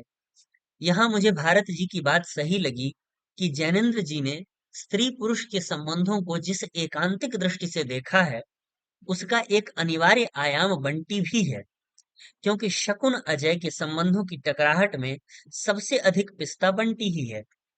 शकुन और अजय तो आपसी तनाव की असहनीयता से मुक्त होने के लिए एक दूसरे से मुक्त हो जाते हैं, लेकिन बंटी क्या करे?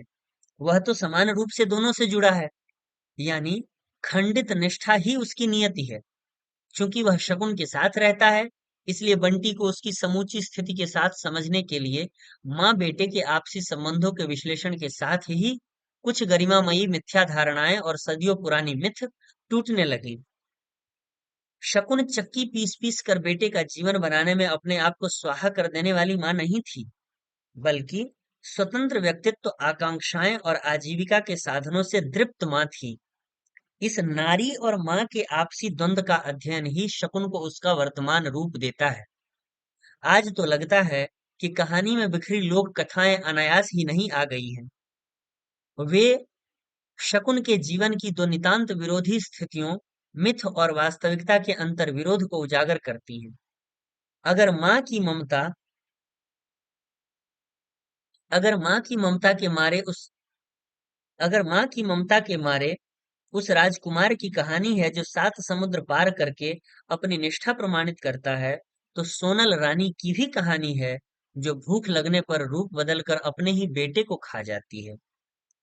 शकुन बंटी को माध्यम बनाकर अजय से प्रतिशोध लेती हो, या बंटी में तन्मय होकर अपनी सार्थकता तलाश करती हो, उसे कभी हथियार के रूप में इस्तेमाल करती हो, या कभी अपने एकाकी जीवन के आधार के रूप में।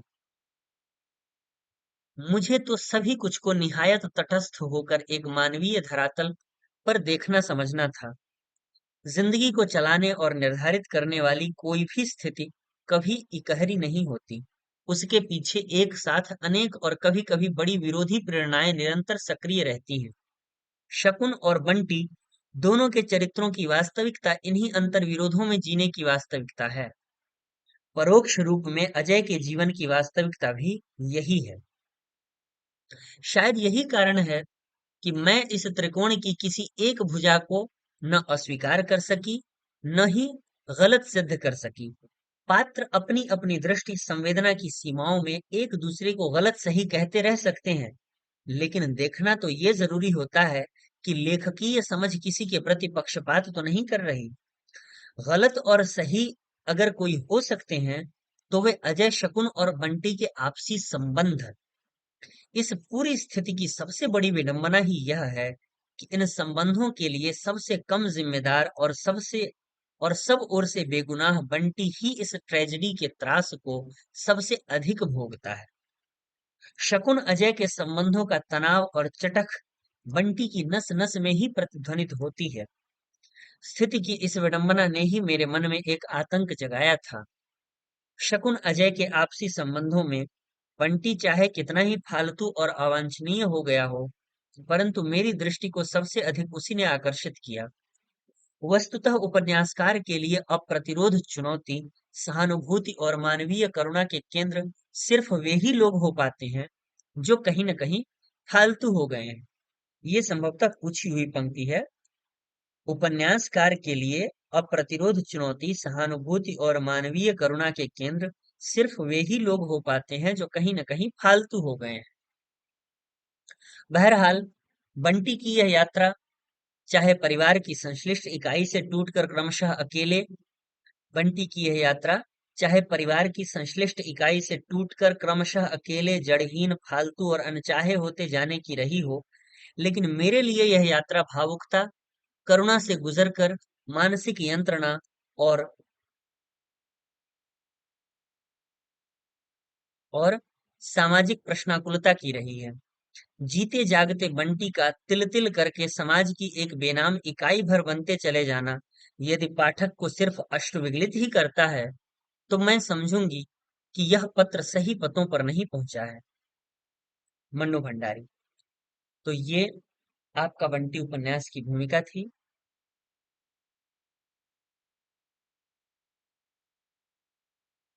और यहाँ फिर आगे इसके आगे उपन्यास शुरू होता है। अगला उपन्यास है मानस का हंस, और यह समर्पित है अनुज समप्रिय धर्मवीर भारती को। इसका आमुख इस प्रकार है। गत वर्ष अपने चिरंजीवी भतीजों, इसका नाम आमुख है। गत वर्ष अपने चिरंजीवी भतीजों स्वर्गीय रतन के पुत्रों के यज्ञोपवीत संस्कार के अवसर पर बंबई गया था। वहीं एक दिन अपने परम मित्र फिल्म निर्माता निर्देशक स्वर्गीय महेश कौल के साथ बातें करते हुए सहसा इस उपन्यास को लिखने का संकल्प मेरे मन में जगा। महेश जी बड़े मानस प्रेमी और तुलसी भक्त थे। बरसों पहले एक बार उन्होंने उत्कृष्ट फिल्म सिनेरियो के रूप में रामचरितमानस का बखान करके मुझे चमत्कृत कर दिया था। इसलिए मैंने उनके मानस चतुष्शती के अवसर पर तुलसीदास जी के जीवन वृत्त पर आधारित फिल्म बनाने का आग्रह किया। महेश जी चौंक कर मुझे देखने लगे। कहा, पंडित जी, क्या तुम चाहते हो कि मैं भी चमत्कार बाबा जी की चूहा दौड़ में शामिल हो जाऊं? गोसाई जी की प्रामाणिक जीवन कथा कहाँ है? यह सच है कि गोसाई जी की सही जीवन कथा नहीं मिलती। यूं कहने को तो रघुवर दास, वेणी माधव दास, कृष्णदत्त मिश्र, अविनाश राय और संत तुलसी साहब के लिखे गोसाई जी के 5 जीवन चरित्र हैं, किंतु विद्वानों के मतानुसार वे प्रामाणिक नहीं माने जा सकते। रघुवर दास अपने आप को गोस्वामी जी का शिष्य बतलाते हैं, लेकिन उनके द्वारा प्रणीत तुलसी चरित की बातें स्वयं गोस्वामी जी की आत्मकथा परक कविताओं से मेल नहीं खाती। संत बेणी माधव दास लिखित लिखित मूल गोसाई चरित में गोसाई जी के जन्म, यज्ञोपवीत, विवाह, मानस प्राप्ति आदि से संबंधित जो तिथि, वार और संवत दिए गए हैं, वे भी डॉक्टर माता प्रसाद गुप्त और डॉक्टर राम दत्त भारद्वाज की जांच कसौटी पर खरे नहीं उतरते। इसी प्रकार गोस्वामी जी के अन्य जीवन चरित्र भी सच से अधिक झूठ से जड़े हुए हैं। परंतु यह मानते हुए भी कवितावली, हनुमान बाहुक और विनय पत्रिका आदि रचनाओं में तुलसी के संघर्षों भरे जीवन की ऐसी झलक मिलती है जिसे नजरअंदाज नहीं किया जा सकता। किंवदंतियों में जहां अंधश्रद्धा भरा झूठ मिलता है, वहां ऐसी हकीकतें भी नजर आती हैं जिनसे गोसाई जी की आत्मा परक कविताओं का तालमेल बैठ जाता है। इसके अलावा इसके अलावा मेरे मन में तुलसीदास जी का ड्रामा प्रोड्यूसर और कथावाचक वाला रूप भी था, जिसके कारण मैं मित्रवर महेश जी की बात के विरोध में चमत्कारी तुलसी से अधिक यथार्थवादी तुलसी की वकालत करने लगा। लगभग लगभग 5-6 वर्ष पहले एक दिन बनारस में मित्र मंडली में गोसाई जी द्वारा आरंभ लगभग 5-6 वर्ष पहले एक दिन बनारस में मित्र मंडली में, एक मिनट, ये दिख नहीं रहा है, थोड़ा ऊपर कर लूं तो शायद दिखे। हम्म अ, एक दिन बनारस में मित्र मंडली में गोसाई जी द्वारा आरंभ की गई रामलीला से संबंधित बातें सुनते सुनते एकाएक मेरे मन में ये प्रश्न उठा कि तुलसी बाबा ने किसी एक स्थान को अपनी रामलीला के लिए न चुनकर पूरे नगर में उसका जाल क्यों फैलाया? कहीं लंका, कहीं राजगद्दी, कहीं नककटैया, अलग अलग मोहल्लों में अलग अलग लीलाएं कराने के पीछे उनका खास उद्देश्य क्या रहा होगा? शौकिया तौर से रंगमंच के प्रति कभी मुझे भी सक्रिय लगाव रहा है। एक पूरे शहर को रंगमंच बना देने का ख्याल अपने आप में ही बड़ा शानदार लगा, लेकिन मेरा मन यह मानने को तनिक भी तैयार नहीं होता था कि तुलसीदास जी ने प्रयोग के लिए प्रयोग वाले सिद्धांत के अनुसार ऐसा किया होगा। खैर, तभी यह भी जाना कि रामलीला कराने से पहले, ये पंक्तियां पूछी हुई हैं, रामलीला कराने से पहले गोसाई जी ने बनारस में नागनथैया लीला, प्रहलाद लीला और ध्रुव लीलाएं भी कराई थी। ये पूछे हुए प्रश्न है। इनमें ध्रुव लीला को छोड़कर बाकी लीलाएं आज तक बराबर होती हैं। यह तीनों लीलाएं किशोरों और नवयुवकों से संबंधित हैं। यह बात भी उसी समय ध्यान में आई थी। अपने प्रिय बंधु अशोक जी, जो इन दिनों लखनऊ से प्रकाशित होने वाले दैनिक समाचार पत्र स्वतंत्र भारत के संपादक हैं, से एक बार प्रसंगवश यह जानकारी मिली कि बनारस की रामलीला में केवट अहीर ठठेरे ब्राह्मण क्षत्रिय आदि सभी जातियों के लोग अभिनय करते हैं। काशी में अनेक हनुमान मंदिरों के अलावा जनश्रुतियों के अनुसार कसरत कुश्ती के अखाड़ों में भी बाबा की प्रेरणा से ही हनुमान जी की मूर्तियां प्रतिष्ठापित करने का चलन चला। मुझे लगा कि तुलसी और तुलसी के राम आचार्य रामचंद्र शुक्ल के सुझाए शब्द के अनुसार निश्चय ही लोकधर्मी थे। सिया राममय जग की सेवा करने के लिए गोस्वामी तुलसीदास संगठनकर्ता भी हो सकते थे। सिया राममय जग की सेवा करने के लिए गोस्वामी तुलसीदास संगठनकर्ता भी हो सकते थे। रूढ़िपंथियों से तीव्र विरोध पाकर यदि ईसा आर्त जन समुदाय को संगठित करके अपने हक की आवाज बुलंद कर सकते थे, तो तुलसी भी कर सकता था। समाज संगठनकर्ता की हैसियत से सभी को कुछ न कुछ व्यवहारिक समझौते भी करने पड़ते हैं। तुलसी और हमारे समय में गांधी जी ने भी वर्णाश्रमियों से कुछ समझौते किए, पर उनके बावजूद इनका जनवादी दृष्टिकोण स्पष्ट है। तुलसी ने वर्णाश्रम धर्म का पोषण भले किया हो, पर संस्कारहीन कुकर्मी ब्राह्मण क्षत्रिय आदि को लताड़ने में वे किसी से पीछे नहीं रहे। तुलसी का जीवन संघर्ष, विद्रोह और समर्पण भरा है। इस दृष्टि से वह अब भी प्रेरणादायक है। क्या हो जाता है? महेश जी की बात के उत्तर में यह तमाम बातें उस समय कुछ यूं संवर के उतरी कि खुद मेरा मन भी उपन्यास लिखने के लिए प्रेरित हो उठा। महेश जी भी ऐसे जोश में आ गए कि अपनी लाट साहबी अदा से मुझे 2 महीनों में फिल्म स्क्रिप्ट लिख डालने का हुक्म फरमा दिया। मैंने कहा, पहले उपन्यास लिखूंगा, तब तक तुम अपनी हाथ लगी पिक्चर अग्निरेखा पूरी करो। किंतु नियति ने महेश जी को अग्निरेखा लांघने न दी। गत 2 जुलाई को उनका देहावसान हो गया। किताब के प्रकाशन के अवसर पर महेश कौल का न रहना कितना खल रहा है, यह शब्दों में व्यक्त नहीं कर सकता। यह शब्दों में व्यक्त नहीं कर पाता।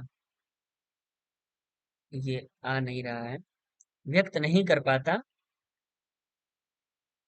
इस उपन्यास को लिखने से पहले मैंने कवितावली, हाँ ये महत्वपूर्ण है, इस उपन्यास को लिखने से पहले मैंने कवितावली और विनय पत्रिका, इस उपन्यास को लिखने से पहले मैंने कवितावली और विनय पत्रिका को खास तौर से पढ़ा। कौन सी 2 पुस्तकें खास तौर से? कवितावली और विनय पत्रिका। और विनय पत्रिका में तुलसी के अंतर संघर्ष के ऐसे अनमोल क्षण संजोए हुए हैं। तुलसी के अंतर संघर्ष के ऐसे अनमोल क्षण संजोए हुए हैं कि उसके अनुसार ही तुलसी के मनोव्यक्तित्व का ढांचा खड़ा करना मुझे श्रेयस्कर लगा।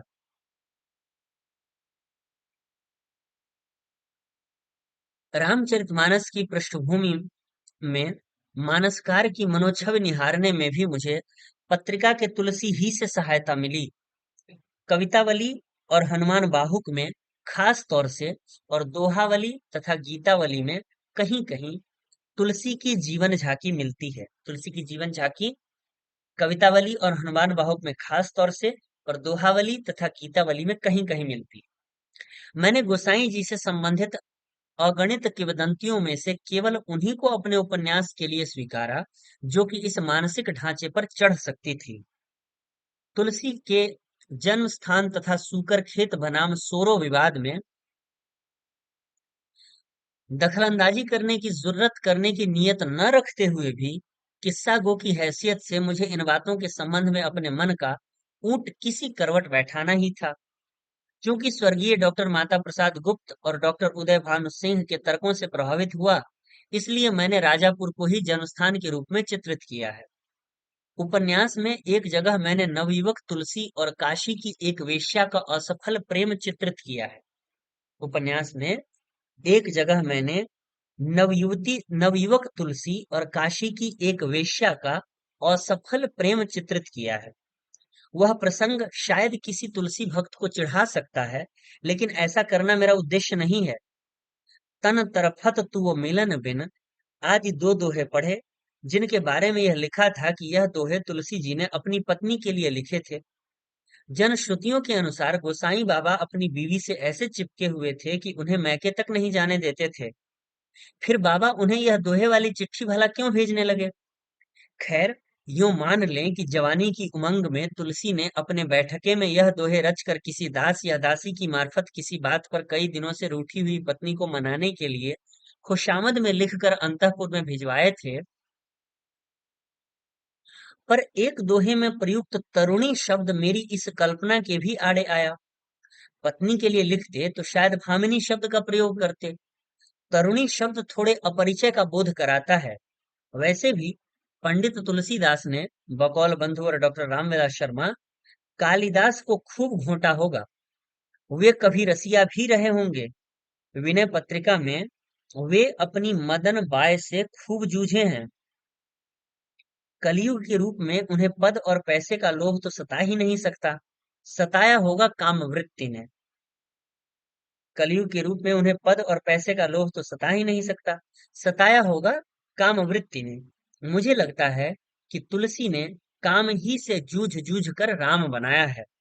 मुझे लगता है कि तुलसी ने काम ही से जूझ जूझ कर राम बनाया है। मृग नयनी के नयन सर को असिलाग न जाहि। उक्ति भी गवाही देती है कि नौजवानी में वे किसी किसी के तीरे नीम कश से बिंधे होंगे। नासमझ जवानी में काशी निवासी विद्यार्थी तुलसी का किसी ऐसे दौर से गुजरना अनहोनी बात भी नहीं है। संत बेनी माधव दास के संबंध में भी एक सफाई देना आवश्यक है। संत जी मूल गोसाई चरित के लेखक माने जाते हैं। उनकी किताब के बारे में भले ही शक शुबहे हो, मुझे तो अपने कथा सूत्र के लिए तुलसी का एक जीवनी लेखक एक पात्र के रूप में लेना अभिष्ट था। इसलिए कोई काल्पनिक नाम न रखकर संत जी का नाम रख लिया। तुलसी के माता पिता, पत्नी, ससुर आदि के प्रचलित नामों का प्रयोग करना ही मुझे अच्छा लगा। यह उपन्यास 4 जून सन 1971 ईस्वी को तुलसी स्मारक भवन अयोध्या में लिखना आरंभ करके 23 मार्च 1972 रामनवमी के दिन लखनऊ में पूरा किया। चिरंजीवी भगवत प्रसाद पांडेय ने मेरे लिपिक का काम किया। इस उपन्यास को लिखते समय मुझे अपने दो परम बंधुओं रामविलास शर्मा और नरेंद्र शर्मा के बड़े ही प्रेरणादायक पत्र अक्सर मिलते रहे। उत्तर प्रदेश राजस्व परिषद के अध्यक्ष श्रीयुत जनार्दन जी शुक्ल ने अयोध्या के तुलसी स्मारक में मेरे रहने की आरामदेह व्यवस्था कराई। बंधुवर ज्ञानचंद जैन सदा की भांति इस बार भी पुस्तकालयों से आवश्यक पुस्तकें लाकर मुझे देते रहे। इन बंधुओं के प्रति अपनी हार्दिक कृतज्ञता प्रकट करता हूँ। डॉक्टर मोती चंद्र लिखित काशी का इतिहास तथा राहुल सांकृत्यायन लिखित अकबर पुस्तकों ने ऐतिहासिक पृष्ठभूमि संजोने में तथा स्वर्गीय डॉक्टर माता प्रसाद गुप्त की तुलसीदास और डॉक्टर उदय भानु सिंह कृत तुलसी काव्य मीमांसा ने कथानक का ढांचा बनाने में बड़ी सहायता दी। ये महत्वपूर्ण है, पूछी हुई अ, पुस्तकें हैं ये काशी का इतिहास की। इसकी भूमिका में किस किस का जिक्र किया गया इस तरह से या किससे सहायता ली है। तो ऐतिहासिक पृष्ठभूमि में डॉक्टर मोती चंद्र लिखित काशी का इतिहास तथा राहुल सांकृत्यायन लिखित अकबर तथा कथानक का ढांचा बनाने में स्वर्गीय डॉक्टर माता प्रसाद गुप्त की तुलसीदास और डॉक्टर उदय भानु सिंह कृत तुलसी काव्य मीमांसा। प्रयाग के मित्रों ने परिमल संस्था में इस उपन्यास के कतिपय अंश सुनाने के लिए मुझे साग्रह बुलाया और सुनकर कुछ उपयोगी सुझाव दिए। मैं इन सब के प्रति कृतज्ञ हूँ। अंत में मित्रवर स्वर्गीय रुद्र काशिकेय का को सादर सप्रेम स्मरण करता हूँ। वे बेचारे राम बोला बोले अधूरा छोड़कर ही चले गए। रुद्र जी काशी के चलते फिरते विश्वकोश थे। रुद्र जी काशी के चलते फिरते विश्वकोश थे। स्वर्गीय डॉक्टर रांगे राघव भी रत्ना की बात लिखकर तुलसी के प्रति अपनी निष्ठा व्यक्त कर गए हैं। मानस चतुष्षती मनाने का सुझाव सबसे पहले धर्मयुग में देने वाले डॉक्टर शिव प्रसाद सिंह और समारोह के आयोजक काशी नागरिक चारणी सभा के प्रधानमंत्री श्री सुधाकर पांडे तथा वे परिचित अपरिचित लोग जो गोस्वामी जी के सबल व्यक्तित्व को अंधश्रद्धा के दलदल से उबार कर सही और स्वस्थ रीति से जनमानस में प्रतिष्ठित कराने के लिए प्रयत्नशील हैं, चाहे आयु में मुझसे बड़े हों या छोटे, मेरी श्रद्धा के पात्र हैं। 17 कैनिंग लेन, नई दिल्ली।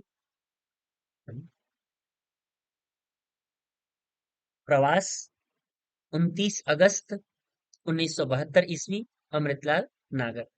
तो ये भूमिका थी मानस का हंस की। और इसके बाद उपन्यास यहाँ से शुरू होता है, श्रावण कृष्ण पक्ष की रात से। इसके बाद अगला उपन्यास है जगदीश चंद्र का धरती धन न अपना। और इसकी भी भूमिका देख लेते हैं। यह समर्पित है सोम आनंद को, जिनके सहयोग ने मेरी सो रही सृजन चेतना को पुनर्जागृत करने करके यह उपन्यास लिखने के लिए प्रेरित किया। इसके बाद ये भूमिका है मेरी ओर से। मेरा यह उपन्यास मेरी किशोरावस्था की कुछ अविस्मरणीय स्मृतियों और उनके दामन में छिपी एक अदम्य वेदना की उपज है। मेरी किशोरावस्था मेरे ननिहाल के गांव रल्हन, पंजाब में बीती। गांव का एक हरिजन परिवार मेरे नाना जी की जमीन जोतता था और इसी सिलसिले में मुझे उनकी बस्ती में जाना पड़ता था। हरिजनों की बस्ती में जाने पर कोई पाबंदी तो नहीं थी, परंतु कुछ मर्यादाएं थीं, कुछ परंपराएं और सीमाएं थीं, जिनमें बंध कर जरूर चलना पड़ता था। गांव का दौहित्र होने के कारण मुझसे इन मर्यादाओं का कड़ाई से पालन करने की अपेक्षा की जाती थी। मेरा किशोर मन बंधनों की इस झीनी सी दीवार को तोड़कर हरिजनों की छोटी छोटी सीलन भरी अंधेरी कोठियों में छिपे रहस्यों को जानने के लिए हरदम व्यग्र रहता था। लोगों की आंख बचाकर मैं उनमें गया और मन भरकर मैंने उन बंधनों को तोड़ा भी। गांव में चल रहे इस भेदभाव को देखकर मेरे किशोर मन में विद्रोह की ज्वालाएं भड़क उठीं, परंतु इन्हें अभिव्यक्ति देने का कोई मार्ग दिखाई नहीं देता था। उपन्यास लिखने जैसी किसी चीज से तो मैं बिल्कुल ही परिचित नहीं था। इसी दौरान पढ़ाई और बाद में नौकरी के सिलसिले में मुझे शहर जाना पड़ा, परंतु वर्ष में एक आध बार छुट्टियों में मुझे अपने ननिहाल जाने का अवसर मिलता रहता। मैं हर साल यही देखता कि गांव में मर्यादाओं की सीमाएं टूटनी तो दूर रही, उनकी जकड़न दिनों दिन सख्त होती जा रही है। अर्थशास्त्र का छात्र होने के कारण मुझे इस सामाजिक दुरवस्था के पीछे छिपे आर्थिक कारणों का भी पता चलने लगा। मैं यह सब देखकर बहुत ही उद्विग्न होता था कि आर्थिक अभावों की चक्की में युग युगांतरों से पिस रहे हरिजन अब भी मध्यकालीन यातनाओं को भोग रहे हैं। जिस भूमि पर वे रहते हैं, जिस जमीन को वे जोतते हैं, यहाँ तक कि जिन छप्परों में वे रहते हैं, कुछ भी उनका नहीं है। इन्हीं बातों को देखकर मेरे किशोर मन की वेदना सहसा अपने सभी बांध तोड़कर फूट निकली और मैंने उपेक्षित हरिजनों के जीवन का चित्रण करने का संकल्प कर लिया। प्रस्तुत उपन्यास लिखने का मूल प्रेरणा बिंदु यही है। अपने जातिगत संस्कारों तथा सामाजिक मान्यताओं की कठोर जकड़न के कारण मैं हरिजनों के जीवन की कटुताओं को स्वयं तो नहीं भोग सका, फिर भी मुझे अपने दुस्साहस के कारण उनके जीवन को बहुत निकट से देखने का अवसर अवश्य मिला है। मैंने सर्वथा निरपेक्ष रहकर भारतीय जीवन के इन कटे हुए संदर्भों का चित्रण किया है और कहीं भी अपना मत थोपने अथवा अपनी विचारधारा को लादने की चेष्टा नहीं की है। जगदीश चंद्र। तो ये थी भूमिका धरती धन न अपना उपन्यास की। यहाँ से उपन्यास शुरू होता है। काली जब गांव के निकट पहुंचा तो वह फट चुकी थी। अगला उपन्यास है तमस। इसकी भूमिका, जहां तक मैंने पुस्तकों को खंगाला, इसकी भूमिका मुझे नहीं मिली जो स्वयं भीष्म साहनी ने लिखी हो। पर उनकी जो आत्मकथा है, उससे ये अंश उद्धृत हैं इसी उपन्यास के फ्लैप पर। उसे एक बार देख लेते हैं ताकि इस संबंध में हम कुछ पंक्तियां जान सकें, लेखक इस पर क्या सोच रहे हैं इस दृष्टि से।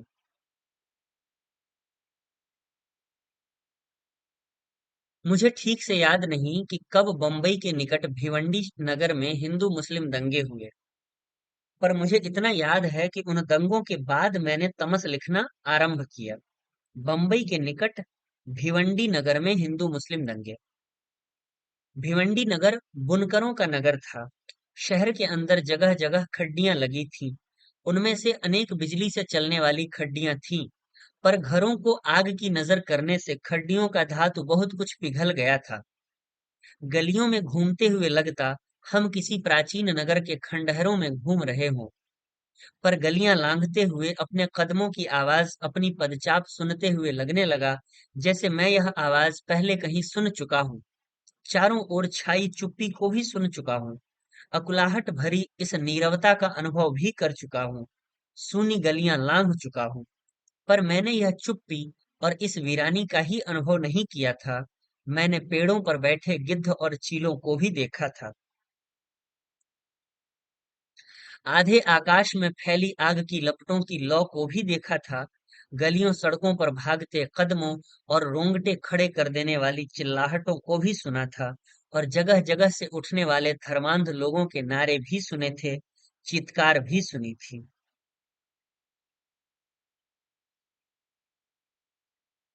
कुछ एक दिन तक बंबई में रहने के बाद मैं दिल्ली लौट आया। आमतौर पर मैं शाम के वक्त लिखने बैठता था। मेरा मन शाम के वक्त लिखने में लगता है, न जाने क्यों। पर उस दिन नाश्ता करने के बाद मैं सुबह सवेरे भी मेज पर जा बैठा। यह सचमुच अचानक ही हुआ।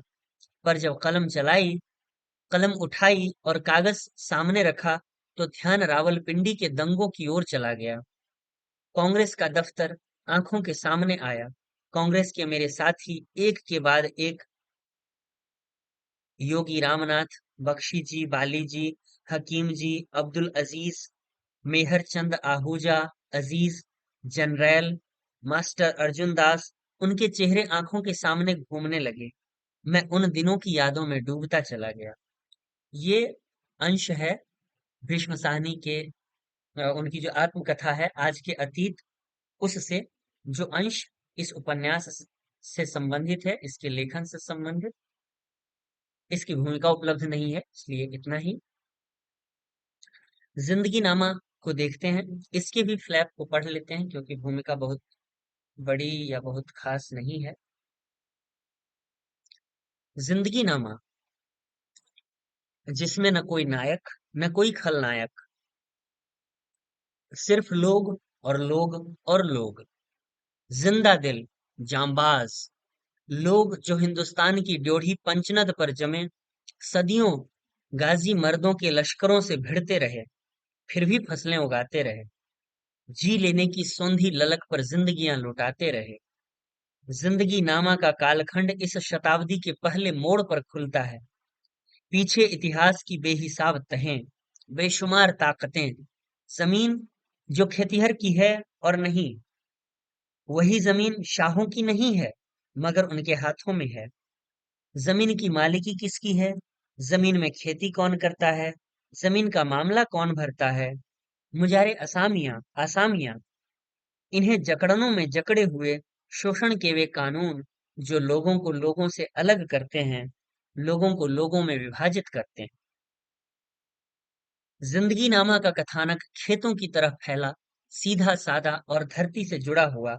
जिंदगी नामा की मजलिसें भारतीय गांव की उस जीवंत परंपरा में हैं, जहां भारतीय मानस का जीवन दर्शन अपनी समग्रता में जीता चला जाता है।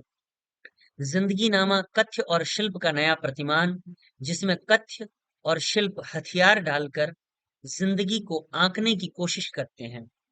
जिंदगी के पन्नों में आपको बादशाह और फकीर, शहंशाह, दरवेश और किसान एक साथ, जिंदगी नामा के पन्नों में आपको बादशाह और फकीर, शहंशाह, दरवेश और किसान एक साथ खेतों की मुंडेरों पर खड़े मिलेंगे। सर्वसाधारण की वह भीड़ भी जो हर काल में, हर गांव में, हर पीढ़ी को सजाए रखती है। ये फ्लैप पर था। आगे देखते हैं। ये श्री गुरु गोविंद सिंह जी का दोहा कहें या दो पंक्तियां कहें, उन्होंने उद्धृत किया है।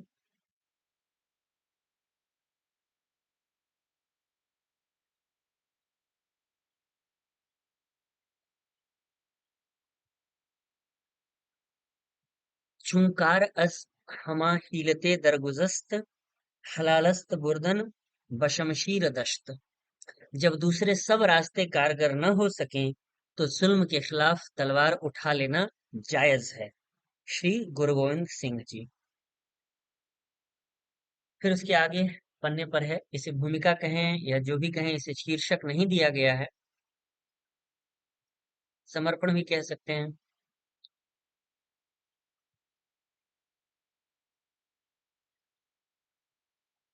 इतिहास जो नहीं है और इतिहास जो है वह नहीं, जो हुकूमतों की तख्तगाहों में प्रमाणों और सबूतों के साथ ऐतिहासिक खातों में दर्ज कर सुरक्षित कर दिया जाता है, बल्कि वह जो लोकमानस की भागीरथी के साथ साथ बहता है, पनपता है और फैलता है और जन सामान्य के सांस्कृतिक पुख्तापन में जिंदा रहता है। ध्यान रहे इसके इस खंड का नाम जिंदा रुख भी है।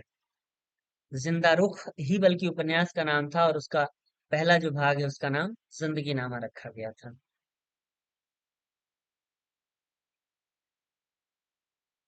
गलबहियों सी, आगे ये कविताओं की तरह बहुत सारी पंक्तियां हैं कई पृष्ठों में, लगभग 8-9 पृष्ठों में, 10 पृष्ठों में, तो पूरा नहीं पढ़ेंगे पर ये एक देख लेते हैं।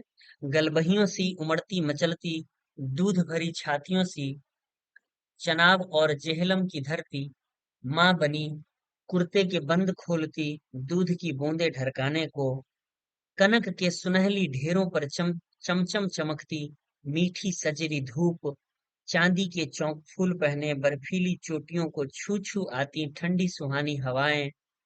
किन किन की बातें हो रही हैं? चनाब और जेहलम की धरती,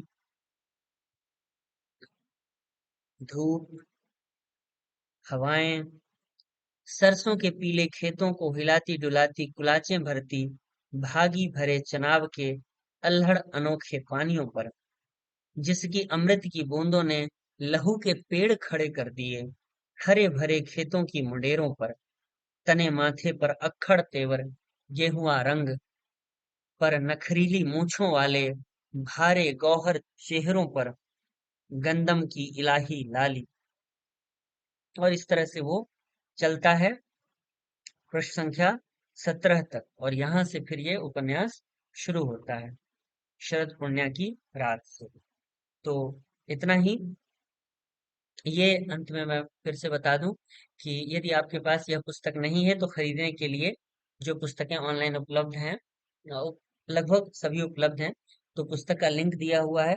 पर जिन पुस्तकों का पीडीएफ उपलब्ध है उनके पीडीएफ का लिंक दिया हुआ है, तो ये आप प्राप्त कर सकते हैं। मैंने कमेंट में हमारे टेलीग्राम चैनल का लिंक दे रखा है, आप टेलीग्राम ग्रुप से जुड़ सकते हैं और उस ग्रुप में यह पीडीएफ आपको मिल जाएगा। और इस पीडीएफ में सब भूमिकाएं हैं, बाकी भी अन्य सामग्रियां हैं, और इन सभी पुस्तकों उपन्यासों या उनके पीडीएफ का या पुस्तक खरीदने का जो वेबसाइट है या लिंक है वह दिया हुआ है। और ये आज के लिए इतना ही। वीडियो बहुत लंबा हो गया है, पर मिलेंगे फिर अगले किसी वीडियो में। धन्यवाद।